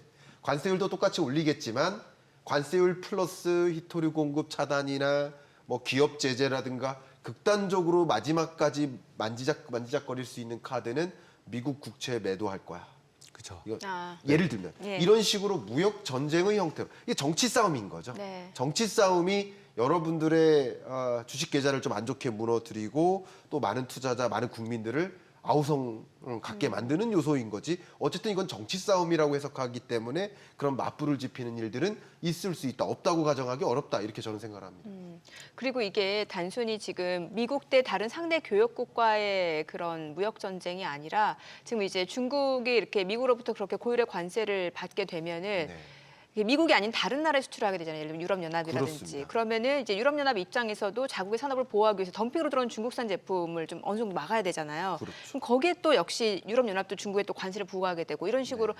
나라 대 나라로 지금 이제 무역 전쟁이 격화될 수 있다라는 분석이잖아요. 네, 그렇습니다. 그래서 저는 개인적으로 이런 경향성이 사실은 좀 트럼프가 당선이 되고 나서 격화된 소지는 있지만 네. 이런 경향성은 이미 작년부터 관측이 됐습니다. 어느 정도? 예. 제가 그래서 저는 작년에 2025년 경제전망서에서 이 2025년을 뭐라고 표현했냐면 극단적 보호무역주의의 시대 이렇게 표현을 했습니다. 극단적 보호무역주의 시대로 가는 경향성은 이미부터 나타났었습니다. 예를 들면 EU 같은 경우는 당장 25년부터 탄소 국경 조정세제, 그러니까 비관세 장벽인 거죠. 탄소 국경 조정세제를 본격적으로 시행합니다. 그러니까 이거는 시범 운용합니다. 그리고 본격적으로 과세하는 건 내년인 거예요. 이것을 잠깐 말씀드리면 우리 EU는 이산화탄소 저감을 하기 위해서 이렇게 막대한 투자를 하고 비용을 들이고 있다. 제조기업들이 부담을 떠안고 예를 들어서 CCUS라는 탄소 배출권, 탄소 저감 장치, 포집 장치, 이 CCUS라는 포집 장치를 설치하고 이 제조기업이 사용하고 있는 전기 에너지의 일정 비중을 재생에너지에 의존토록 하고 탄소 배출권 거래제를 활용하도록 그러니까 압력을 가하고 있어요. 이렇게 탄소 저감 노력을 집중하고 있어요. 그럼 제조기업들이 아무래도 비용 효율적일 수 없죠. 근데 중국, 한국, 너네는 우리들보다 소극적이잖아. 그런 기업들의 제품에 대해서는 우리 세금 때릴 거야. 그게 바로 탄소 국경 조정세제예요. 탄소세라는 마치 관세 같은 걸 매기겠다는 거예요. 네. 그것을 이미 조치를 취해 나가고 있었고 그 밖에 여러 비관세 장벽들이 늘어나고 있었습니다.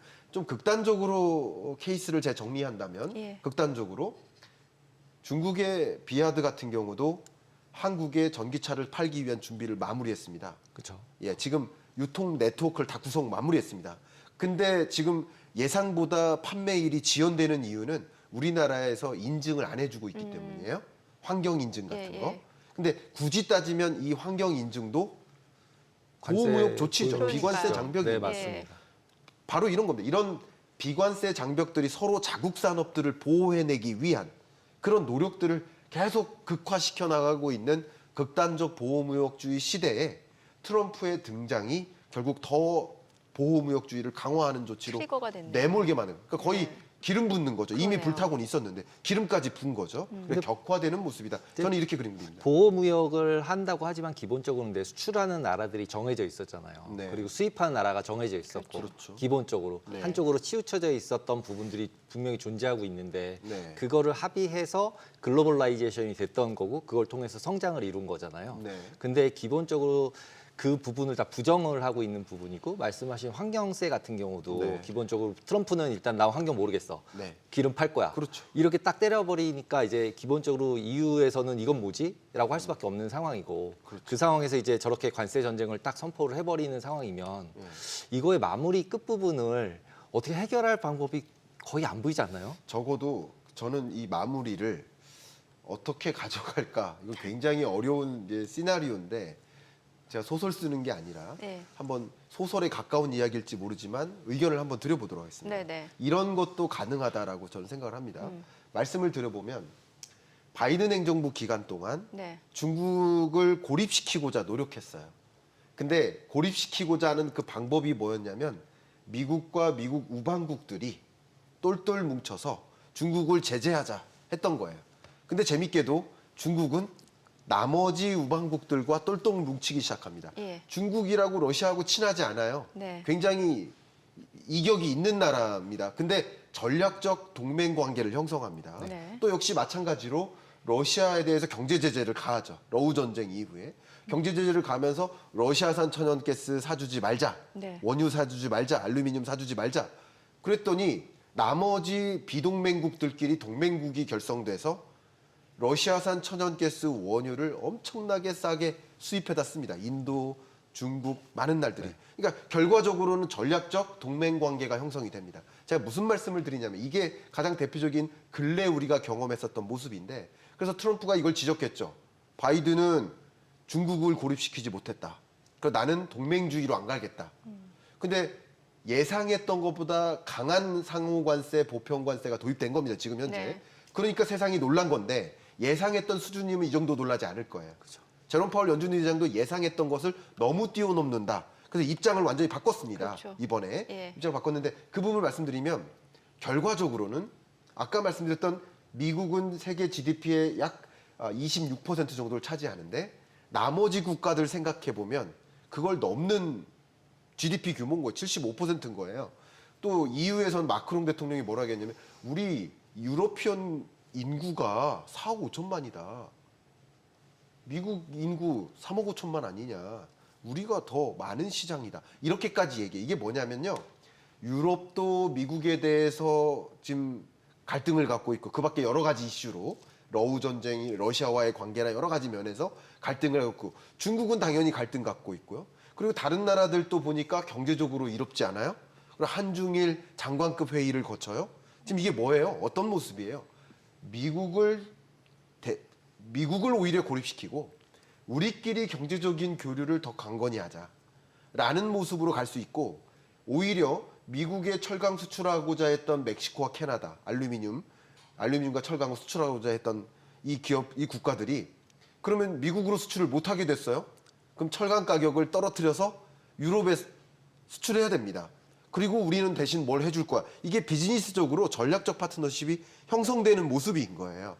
그런 모습처럼 제가 생각하기에는 오히려 미국이 고립되어가는 그런 모습이 전개될 수 있고 결국 그것을 경고하는 미국 국내 시민들과 상원 의원들이 하원 의원들 포함해서 이 공화당 의원들이 이거 그만하자라는 방식으로 상당 부분 대대적인 조정, 이 관세 전쟁을 취하하거나 완전 전략적 수정을 하자 하는 입장으로 전환될 수도 충분히 있다. 왜냐하면 중간 선거를 앞에다 두고 유리하지 못할 경우라면 그렇게 취할 수도 있다. 이렇게 생각합니다. 원래 초반에 이제 바이든 때문이었어.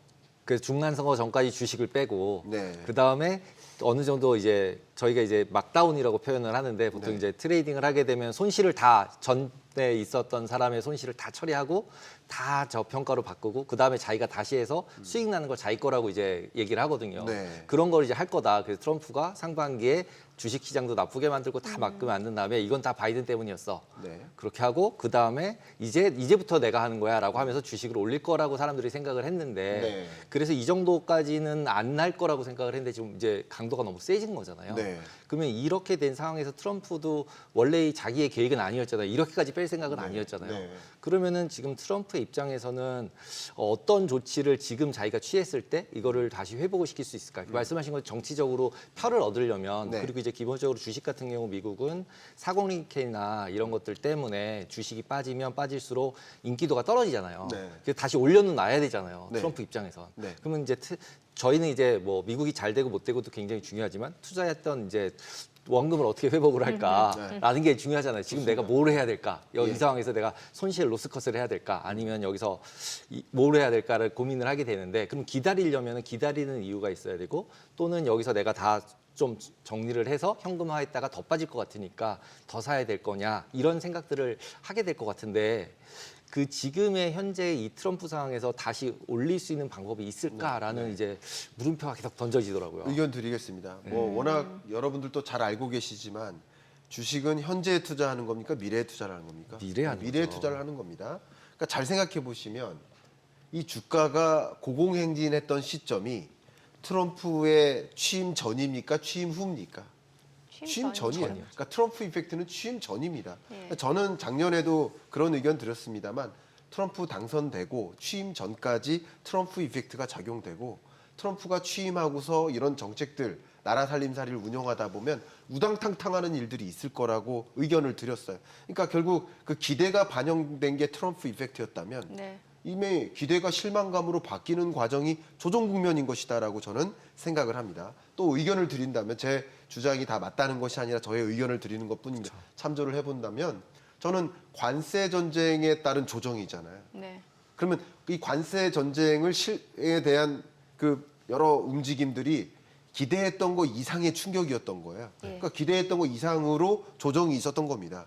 근데 실제 관세 전쟁이 진행되면 예상보다 지금 여러분들이 우려하는 수준으로 전개되지 않겠구나. 예를 들면 저는 대표적으로 이미 베산트 재무부 장관이 뭐라고 표현했었냐면 빨리 협상하라. 그리고 여러 다른 인사들도 빨리 협상할수록 유리하다. 계속 말씀드리지만 관세가 목적이 아니라는 거예요. 궁극적인 목적은 뭐예요? 중간 선거에서 이기는 거예요. 중간 선거에서 승리하기 위해서 관세를 도입하는 것이고 관세를 도입하면 트럼프 행정부가 원하는 그 그림대로 이런 기업들이 움직여줄 거야. 관세 이펙트를 고려한 거예요. 결국 관세를 도입하면 관세 이펙트가 나타나고 관세 이펙트가 나타나면 중간 선거에서 이길 거야. 이게 바로 트럼프의 공식일 겁니다. 그러면 결과적으로 미국과 협상하는 나라들이 생길 겁니다. 그리고 사전적으로 협상한 나라도 있고 우리나라가 대표적인 예죠. 네. 협상하는 나라들이 있고 혹은 미리 우리 현대차처럼 미리 협상 조치를 했던 그렇죠. 네. 기업도 있고요. 그럼 정말 이들 국가와 이들 기업에게 관세를 매긴다면 트럼프가 원하는 그 큰 그림을 이어나갈 수 있을까? 아니거든요. 그러니까 그러면 굉장히 강한 보복이 정말 75% 나머지 세계 국가들이 미국을 고립시키듯이 관세를 부과하고 나머지 75% GDP 국가들끼리 교류를 더 확대해 나갈 수도 있는 겁니다. 그렇기 때문에 이제 남은 수순은 저의 의견은 추가적인 보복이나 보복의 보복이 있을 수도 있지만 그러면 조정이 있을 수 있습니다.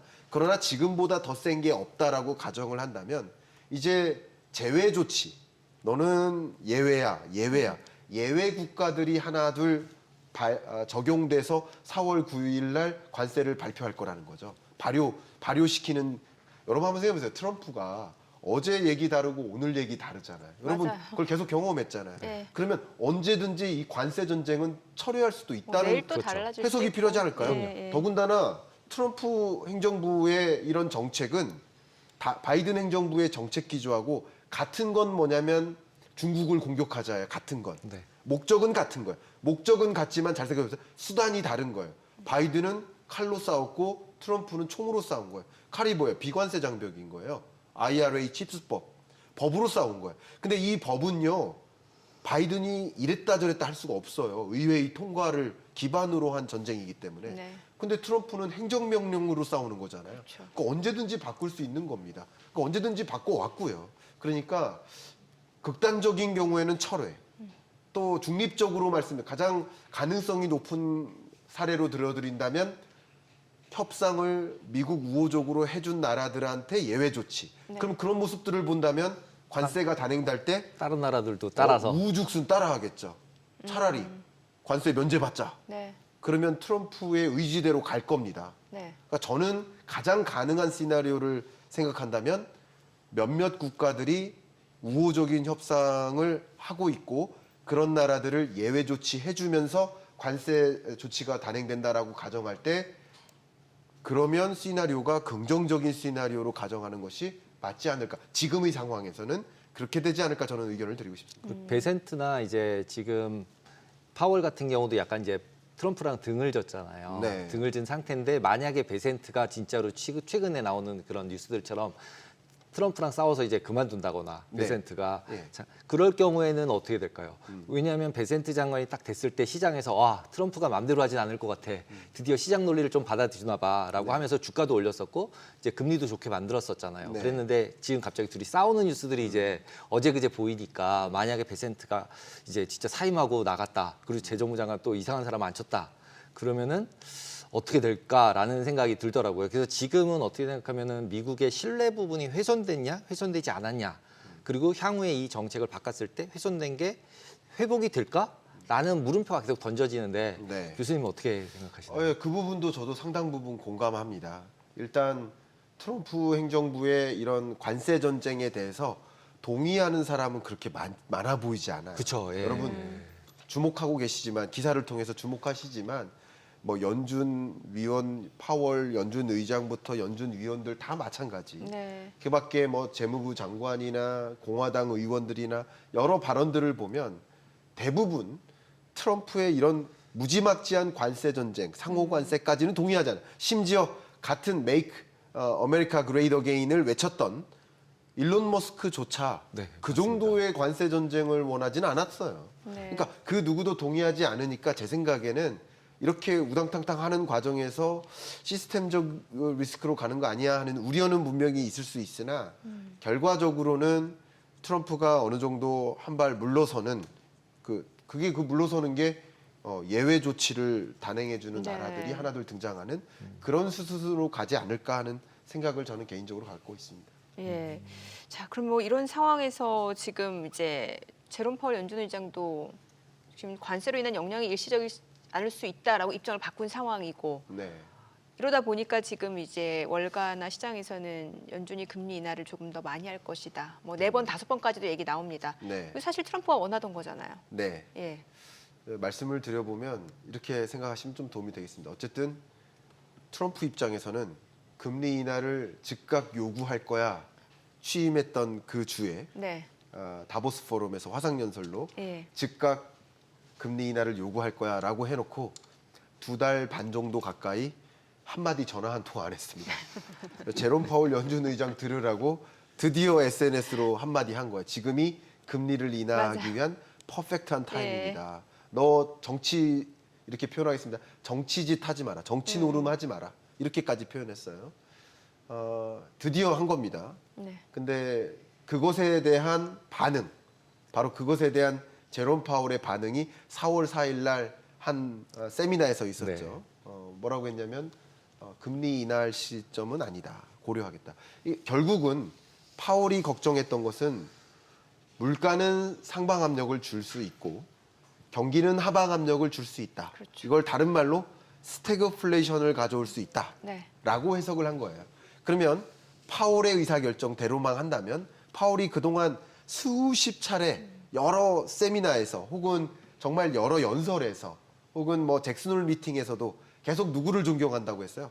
가장 존경하는 연준 의장 폴 볼커를 존경한다고 했어요. 네. 폴 볼커가 스태그플레이션을 맞이했었거든요. 그때 어떻게 결정했나요? 물가를 잡으려 했나요? 경기 충격을 잡으려 했나요?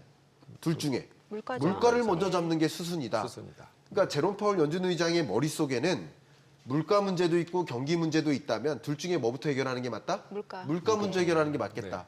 결국 금리 인하나 이런 것을 단행하기보다는 높은 금리를 유지함으로써 물가 안정을 유도하고 그리고 나서 물가가 안정이 되면 그때부터 경기 부양하는 것이 맞다라고 생각을 하고 있습니다. 제롬 파월 연준 의장. 그렇기 때문에 시장에서는 이렇게 경기가 충격이 올 수 있어. 그러면 금리 인하하겠지라고 기대하고 계시지만 연준 위원들로서는 웨이앤씨입니다. 지켜보자. 실제 데이터가 어떻게 나타나는지를 지켜보자. 그래서 그 기대감만큼 금리 인하를 단행하는 모습은 전개되기 어려울 것이다. 저는 그런 입장입니다. 알겠습니다. 오늘 내용 잘 들었습니다. 고맙습니다. 감사합니다.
오늘 밤 뉴욕 증시를 대비해 반드시 체크해야 할 월가 이슈와 종목들 이야기 짚어봅니다.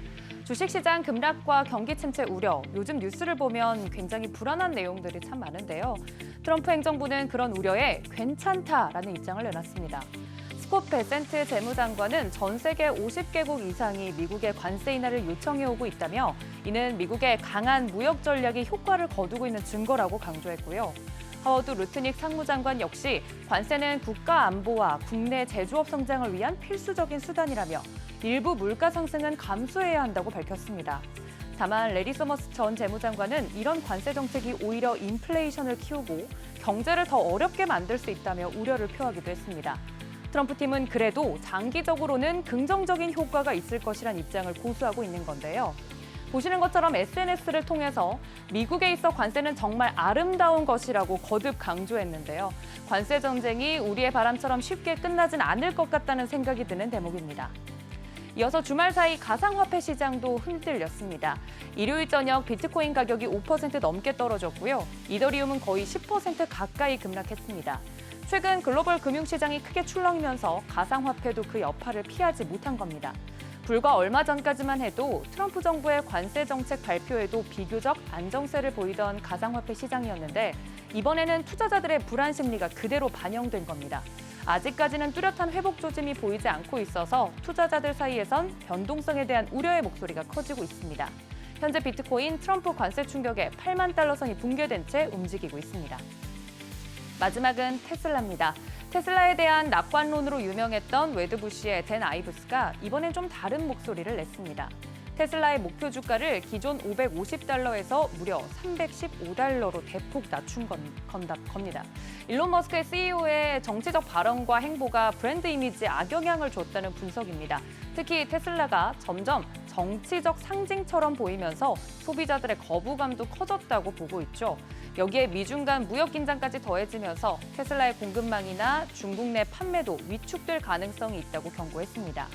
아이브스는 결국 이 모든 요소들이 테슬라의 미래 고객층을 약 10%가량 줄일 것이라고 전망했습니다. 테슬라는 지난 주말 10% 넘게 폭락하는 등 트럼프 관세 발표 이후 이틀간 주가가 17%나 떨어졌습니다. 이로써 올 들어서는 40%, 전고점 대비로는 50% 이상 주가가 폭락한 겁니다. 반대급부로 중국 비아디가 테슬라를 제치고 올해 글로벌 전기차 판매 1위에 오를 거란 전망도 힘을 얻고 있는데요. 과연 이 우려가 현실화가 되는지는 더 지켜보셔야겠습니다. 지금까지 월가 리포트였습니다.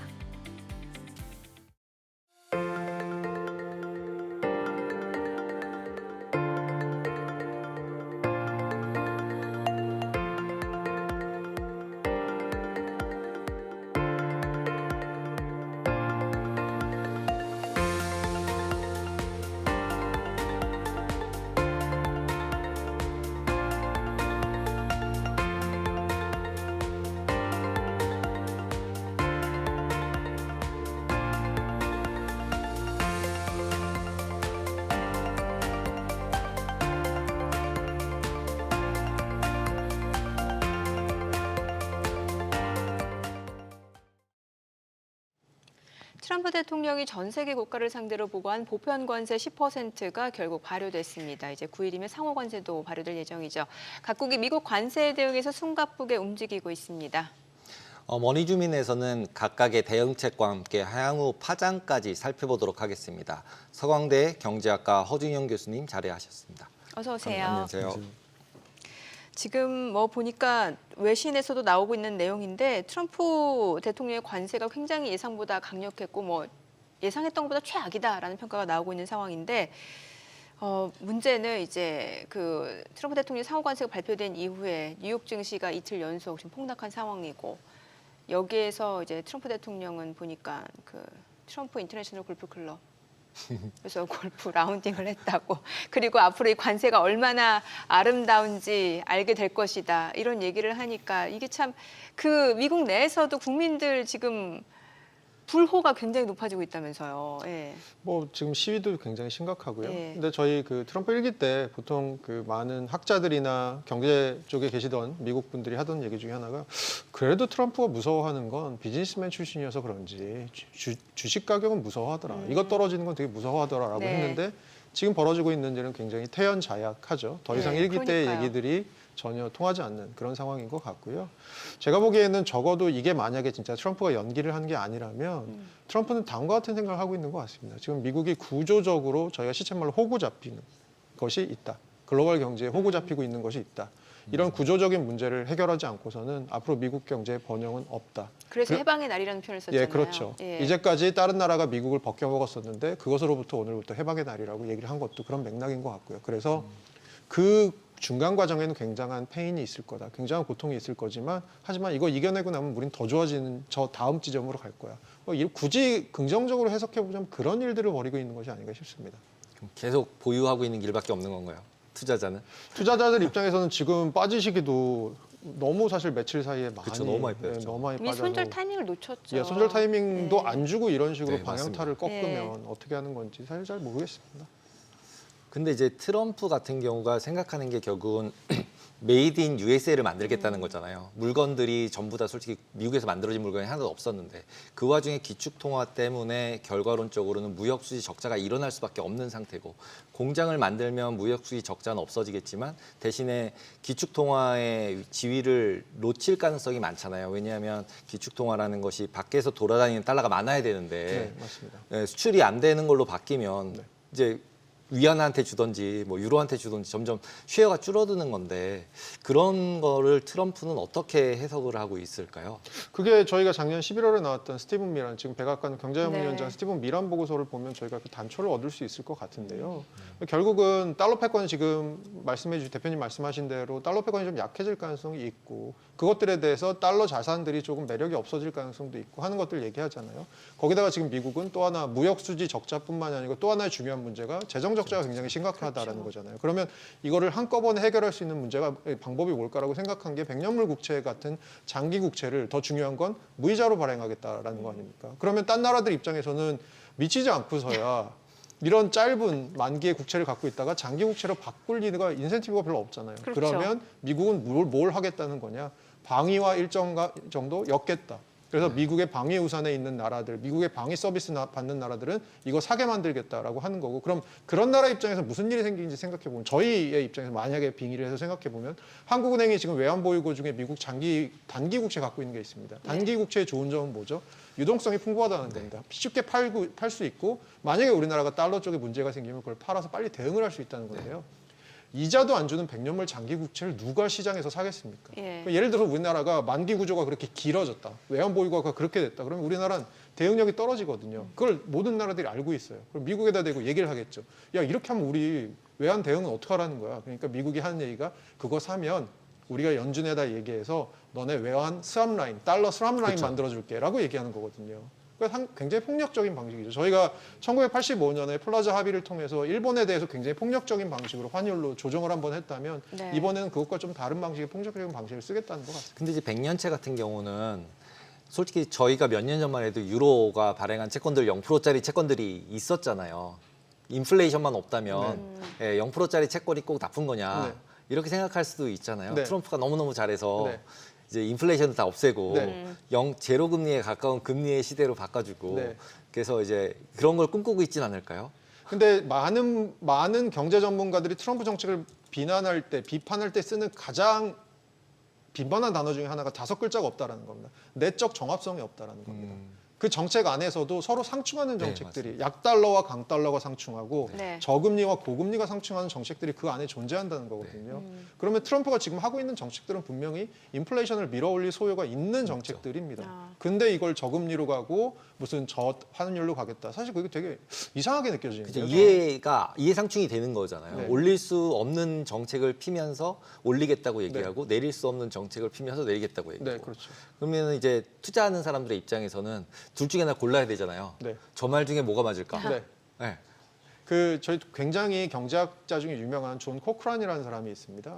시카고에 있는 경제학자, 시카고 대학에 있는 경제학자인데요. 이 사람의 홈페이지에 가면 아주 유명한 얘기가 써 있습니다.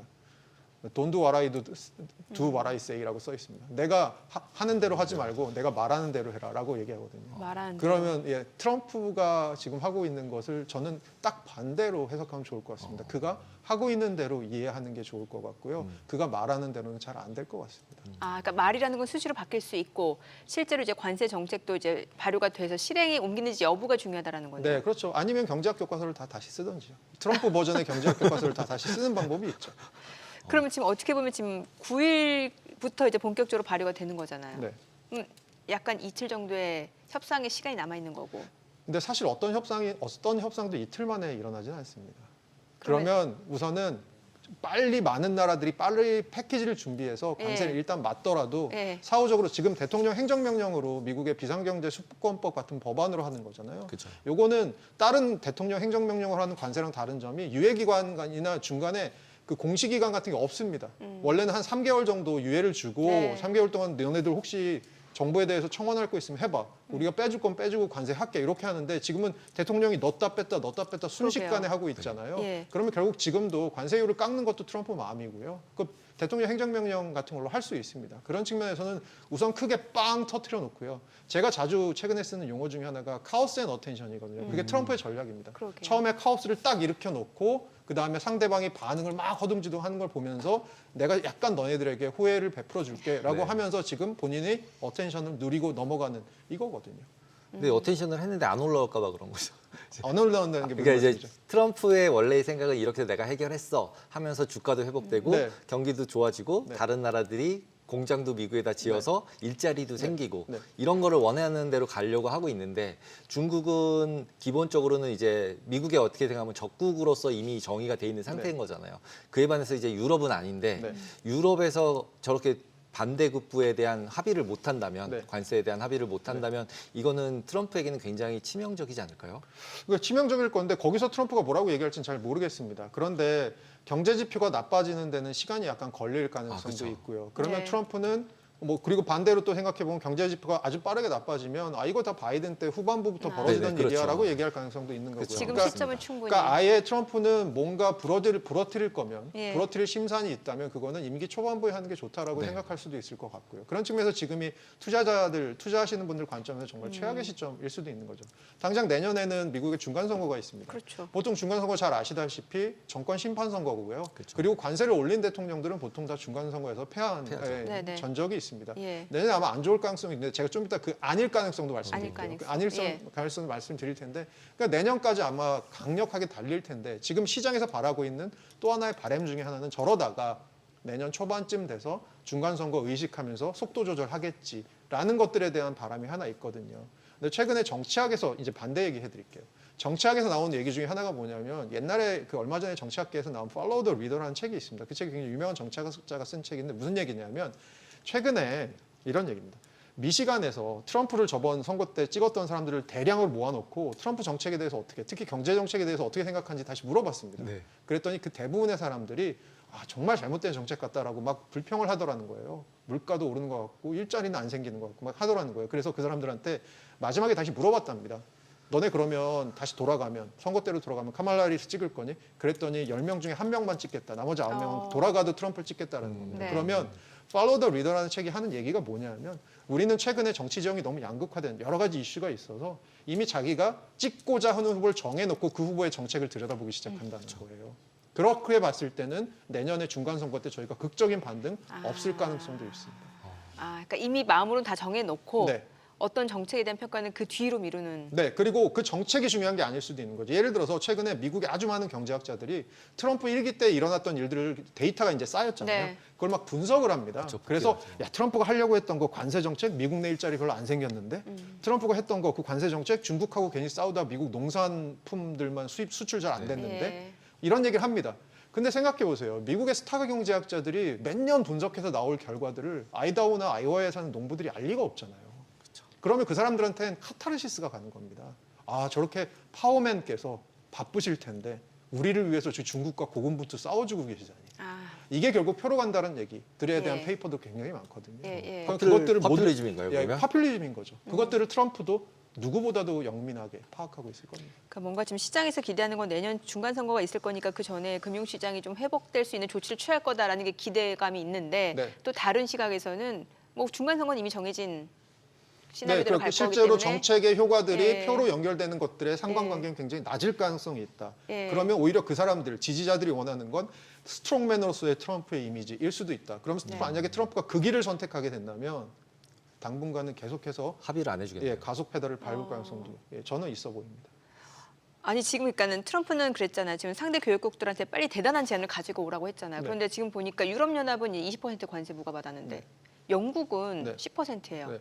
그래서 이게 총리 전략이 통했다라는 얘기가 나오잖아요. 네, 뭐 잘한 것도 있는 것 같아요. 예. 올해 2월에 가서 그 가장 지금 문제가 되는 게 상호관세라는 건 기본적으로 관세율을 정할 때 상대국이 우리나라에 대해서 얼마나 불공정하게 하는지 관세뿐만이 아니고 비관세 장벽까지 다 보고 환율도 보고 여러 가지를 보잖아요. 그거 할 때 많이 보는 것 중에 하나가 그 나라의 부가가치세입니다. 미국은 명시적으로 판매세는 있는 주도 있지만 네. 부가가치세가 없잖아요. 그러면 한국, 영국 너네 부가가치세 왜 이렇게 높아? 그것 때문에 우리가 지금 수출하는 물건 비싸지는 거 아니야? 얘기를 할 수 있거든요. 네, 있죠. 관세로 시정할 거야, 상호관세. 이렇게 할 수 있거든요. 근데 영국이 지금 부가가치세가 굉장히 높은 편인데요. 이걸 미리 2월에 총리가 가서 굉장히 잘 조율을 해놓은 것이 하나고요.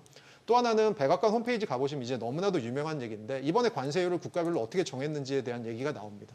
그 얘기가 뭐냐 하면 아시죠? 그 네, 얘기 다 포뮬러가 들으셨죠? 있죠. 네, 포뮬러가 있죠. 그 포뮬러로 따지면 영국이 미국에 대해서 최근 들어서 무역 흑자가 그렇게 많지 않습니다. EU에 비해서도요. 네. 그래서 더 낮은 관세율을 적용받는 게 이해가 되는 부분도 있습니다. 근데 그 포뮬러도 보다 보면 결국은 트럼프 맘대로 하겠다의 포뮬러 앞에 이제 변수들이 들어가 있잖아요. 네. 그래서 협상력, 가격 경쟁력이 있는 거는 자기 맘대로 하겠다는데 네. 그걸 어떻게 정하는지는 이제 내용이 없잖아요. 네. 예, 그러면 결국은 트럼프가 맘대로 한다는 얘기는 뭔가를 논리적으로 예상하기가 어렵다. 이건 불확실성이다. 네. 이렇게 해석을 할 수밖에 없으니까 네. 시장에서는 일단은 포지션을 줄일 수밖에 없는 상황이지 않을까라고 생각이 드는데 네, 맞습니다. 예, 그러면 이 상황에서 이게 돌파구가 되려면 터닝이 하려면 트럼프가 어떤 행위를 해야 시장이 좀 안정이 되고 아니면은 어떤 정책을 발표를 해야 시장이 좀 안정이 되면서 다시 턴어라운드 할 수 있을까? 뭐 감세 얘기가 있을 수도 있고 이제 다음 뭘 이제 선물을 줘야 될 거 아니에요. 이제 혼내줬으면 이제 선물로 줘서 다시 이렇게 올려줘야 되는데 그럴 만한 뭔가의 이벤트가 될 만한 게 뭐가 있을까요? 저는 결자해지라고 생각하는 게요. 관세 때문에 이렇게 사단이 나고 있으니까 네. 저는 관세에 대해서 트럼프가 유연한 스탠스를 보여주는 것이 가장 중요하다고 생각하고요. 지금 방금 전에 대표님께서도 좀 좋은 얘기를 주셨는데 미국이 지금 관세를 하는 이유 중에 하나가 많은 분들이 아시다시피 이게 어쨌든 법인세 감세해 주려고 하고 소득세 최고 세율 기관 깎아주려고 하고 이게 트럼프가 하려고 하는 거니까 네. 그러면 세수가 비니까 그걸 감세로 메꾸려고 하는 게 아닌가라는 얘기들도 하시는데 제가 보기엔 그게 별로 위안이 안 되고 별로 와닿지가 않는 게요. 그렇죠. 트럼프가 베끼려고 하는 대통령이 1900년대 초반에 있었던 맥킨리 대통령입니다. 그 사람이 향후에 공화당 30년간의 굉장히 황금기를 연 사람이에요. 중간에 우드로 윌슨 대통령 한 명 빼고 다 공화당이었거든요. 근데 이 사람이 관세주의자였습니다.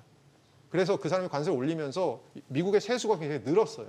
근데 그 당시에는 세수가 대부분이 관세였습니다. 네. 미국의 1913년에 소득세가 들어오거든요. 지금은 미국의 세수의 49%가 소득세입니다. 관세는 오히려 되게 작은 포션이고요. 그래서 관세를 늘리고 소득세를 깎아주는 걸 이걸로 메꾼다? 아마 잘 안 될 겁니다. 그렇죠. 그리고 이게 소득세율은 사실 누진세 성격이 있다 보니까 이러면은 감세 자체가 어느 정도 상위층한테만 국한된다라는 얘기도 있잖아요. 그래서 지금 일부 분들이 하시는 얘기가 Make America Great Again이 예, 아니고 Make Rich Richer Again이라는 그러니까, 얘기가 예. 리처 게임이죠. 있습니다. 그런 얘기도. 어. 그럼 도대체 미국은 누구를 위한 나라일까라고 예. 생각을 해볼 수 있는 거죠. 그러니까 그러니까요. 미국 내 모든 미국인들이 동일한 미국인이 아닐 가능성이 그러게요. 있는 거죠. 트럼프의 예. 눈에는. 예. 예, 그럴 것 같습니다. 오히려 관세로 인해서 인플레이션 압력 영향을 받는 거는 중산층 그리고 서민층이라는 얘기가 나오니까. 왜냐하면 싼 수입품을 누가 많이 사는지 생각해 보시면 예. 저소득층에서 많이 사거든요. 네, 그러면 맞습니다. 수입품 가격이 올라가면 피해를 가장 먼저 받는 사람들 네, 저소득층일 가능성이 큽니다. 그럼 결국 이제 체제가 좀 불안정해지는 거잖아요. 양극화가 되면은 기본적으로 그랬을 때 결국은 더 이제 트럼프의 입장에서는 결국 표는 그리고 한 표씩을 가지고 있으니까 지금도 어떻게 생각하면 노동자의 표를 받아서 대통령이 된 거잖아요. 이런 상황이기 때문에 이 트럼프의 입장에서는 그 표 아까 전에 말씀하신 중간 선거를 이제 앞두고 있기 때문에 그 부분에 대한 뭔가에 대한 이제 베니핏을 줘야 유지가 될 가능성이 높잖아요. 물론 이제 뭐 처음부터 나는 그냥 트럼프야라고 찍는 사람이 계속 내가 정말 못 살아도 찍을 수는 있지만 기본적으로 이제 먹고 살기가 너무 힘들어지면 이거는 뭔가 잘못됐다라고 생각을 할 수 있잖아요. 그러다 보니까 지금도 이제 시위가 좀 늘어나고 네. 이런 부분들이 있는 거고 네. 그러면 이제 뭐 하다못해 뭐 탄핵 얘기도 막 그 네. 루머는 나오잖아요. 네. 불가능할 것 같지만 예, 그런 상황은 어떻게 보시나요? 저는 그래서 어떻게 될 것 같냐 하면 당분간 아까 말씀드린 것처럼 제가 이미 결론 좀 말씀드린 것 같은데요. 네. 트럼프는 트럼프의 길을 갈 것 같아요. 그러니까 선택 중에 하나잖아요. 내가 이렇게 강하게 나갔을 때 내가 잃는 것이 있고 트럼프 입장에서 잃는 것이 있고 얻는 것이 있을 텐데 제가 보기에는 어차피 트럼프를 싫어하는 사람들에 대해서는 트럼프는 신경 쓰지 않는다. 않을 것 같고요. 결국은 자기 지지층 갖고 계속 밀고 나갈 텐데 자기 지지층 중에 또 코어 지지층은 자기가 뭘 해도 오히려 자기가 더 센 모습을 보여주면 더 열광하는 사람들이다라고 한다면 제가 보기엔 이 전선을 당분간 유지할 가능성이 저는 좀 있어 보이는 게 굉장히 불안한 느낌이고요. 얼마 전에 미국의 폴리티코지에서 나와서 나중에 이제 미국의 ABC인가 CBS의 기자가 실제로 기자회견 때 트럼프 대통령한테 물어본 질문이 있습니다. 트럼프가 삼선하는 방법이 4가지가 있습니다. 네. 헌법을 바꾸는 방법 등이 있는데 그중에 두 번째 방법이 제일 신박합니다. 미국 수정 헌법을 보시는 분들 아시겠지만 저희는 보통 생각하잖아요. 미국의 특정한 한 명이 미국 대통령으로 3번 이상 연임할 수 없다라고 알고 있잖아요. 그게 네. 아니고요. 수정 헌법에 elected라고 되어 있습니다. 어떤 특정한 개인이 3번 이상 elected 될 수 없다고 써 있거든요. 그러면 트럼프 입장에서 드는 생각은 elected 안 되면 되잖아요. 그럼 뭐죠? 다음 대통령 선거 때 벤스가 대통령으로 나오고요. 트럼프가 부통령으로 나옵니다. 당선이 돼요, 벤스가.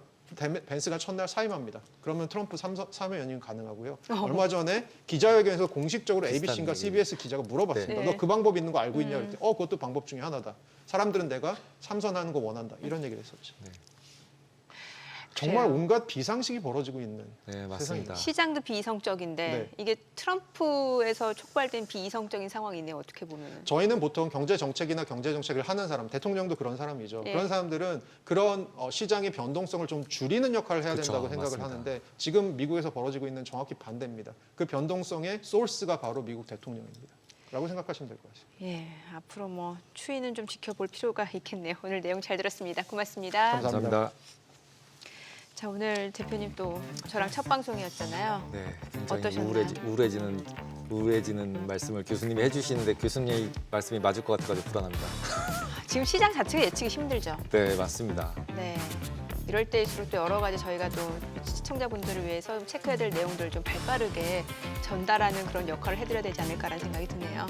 네. 저희 방송 중에 전해드린 내용과 관련해서 모든 투자 판단의 책임은 투자자분들께 있다는 점 알려드립니다. 머니쇼 오늘 여기까지입니다. 네, 여러분의 모든 경제 SBS 비즈가 함께하겠습니다. 저희는 내일 오후 3시에 다시 찾아뵙겠습니다. 고맙습니다. 고맙습니다.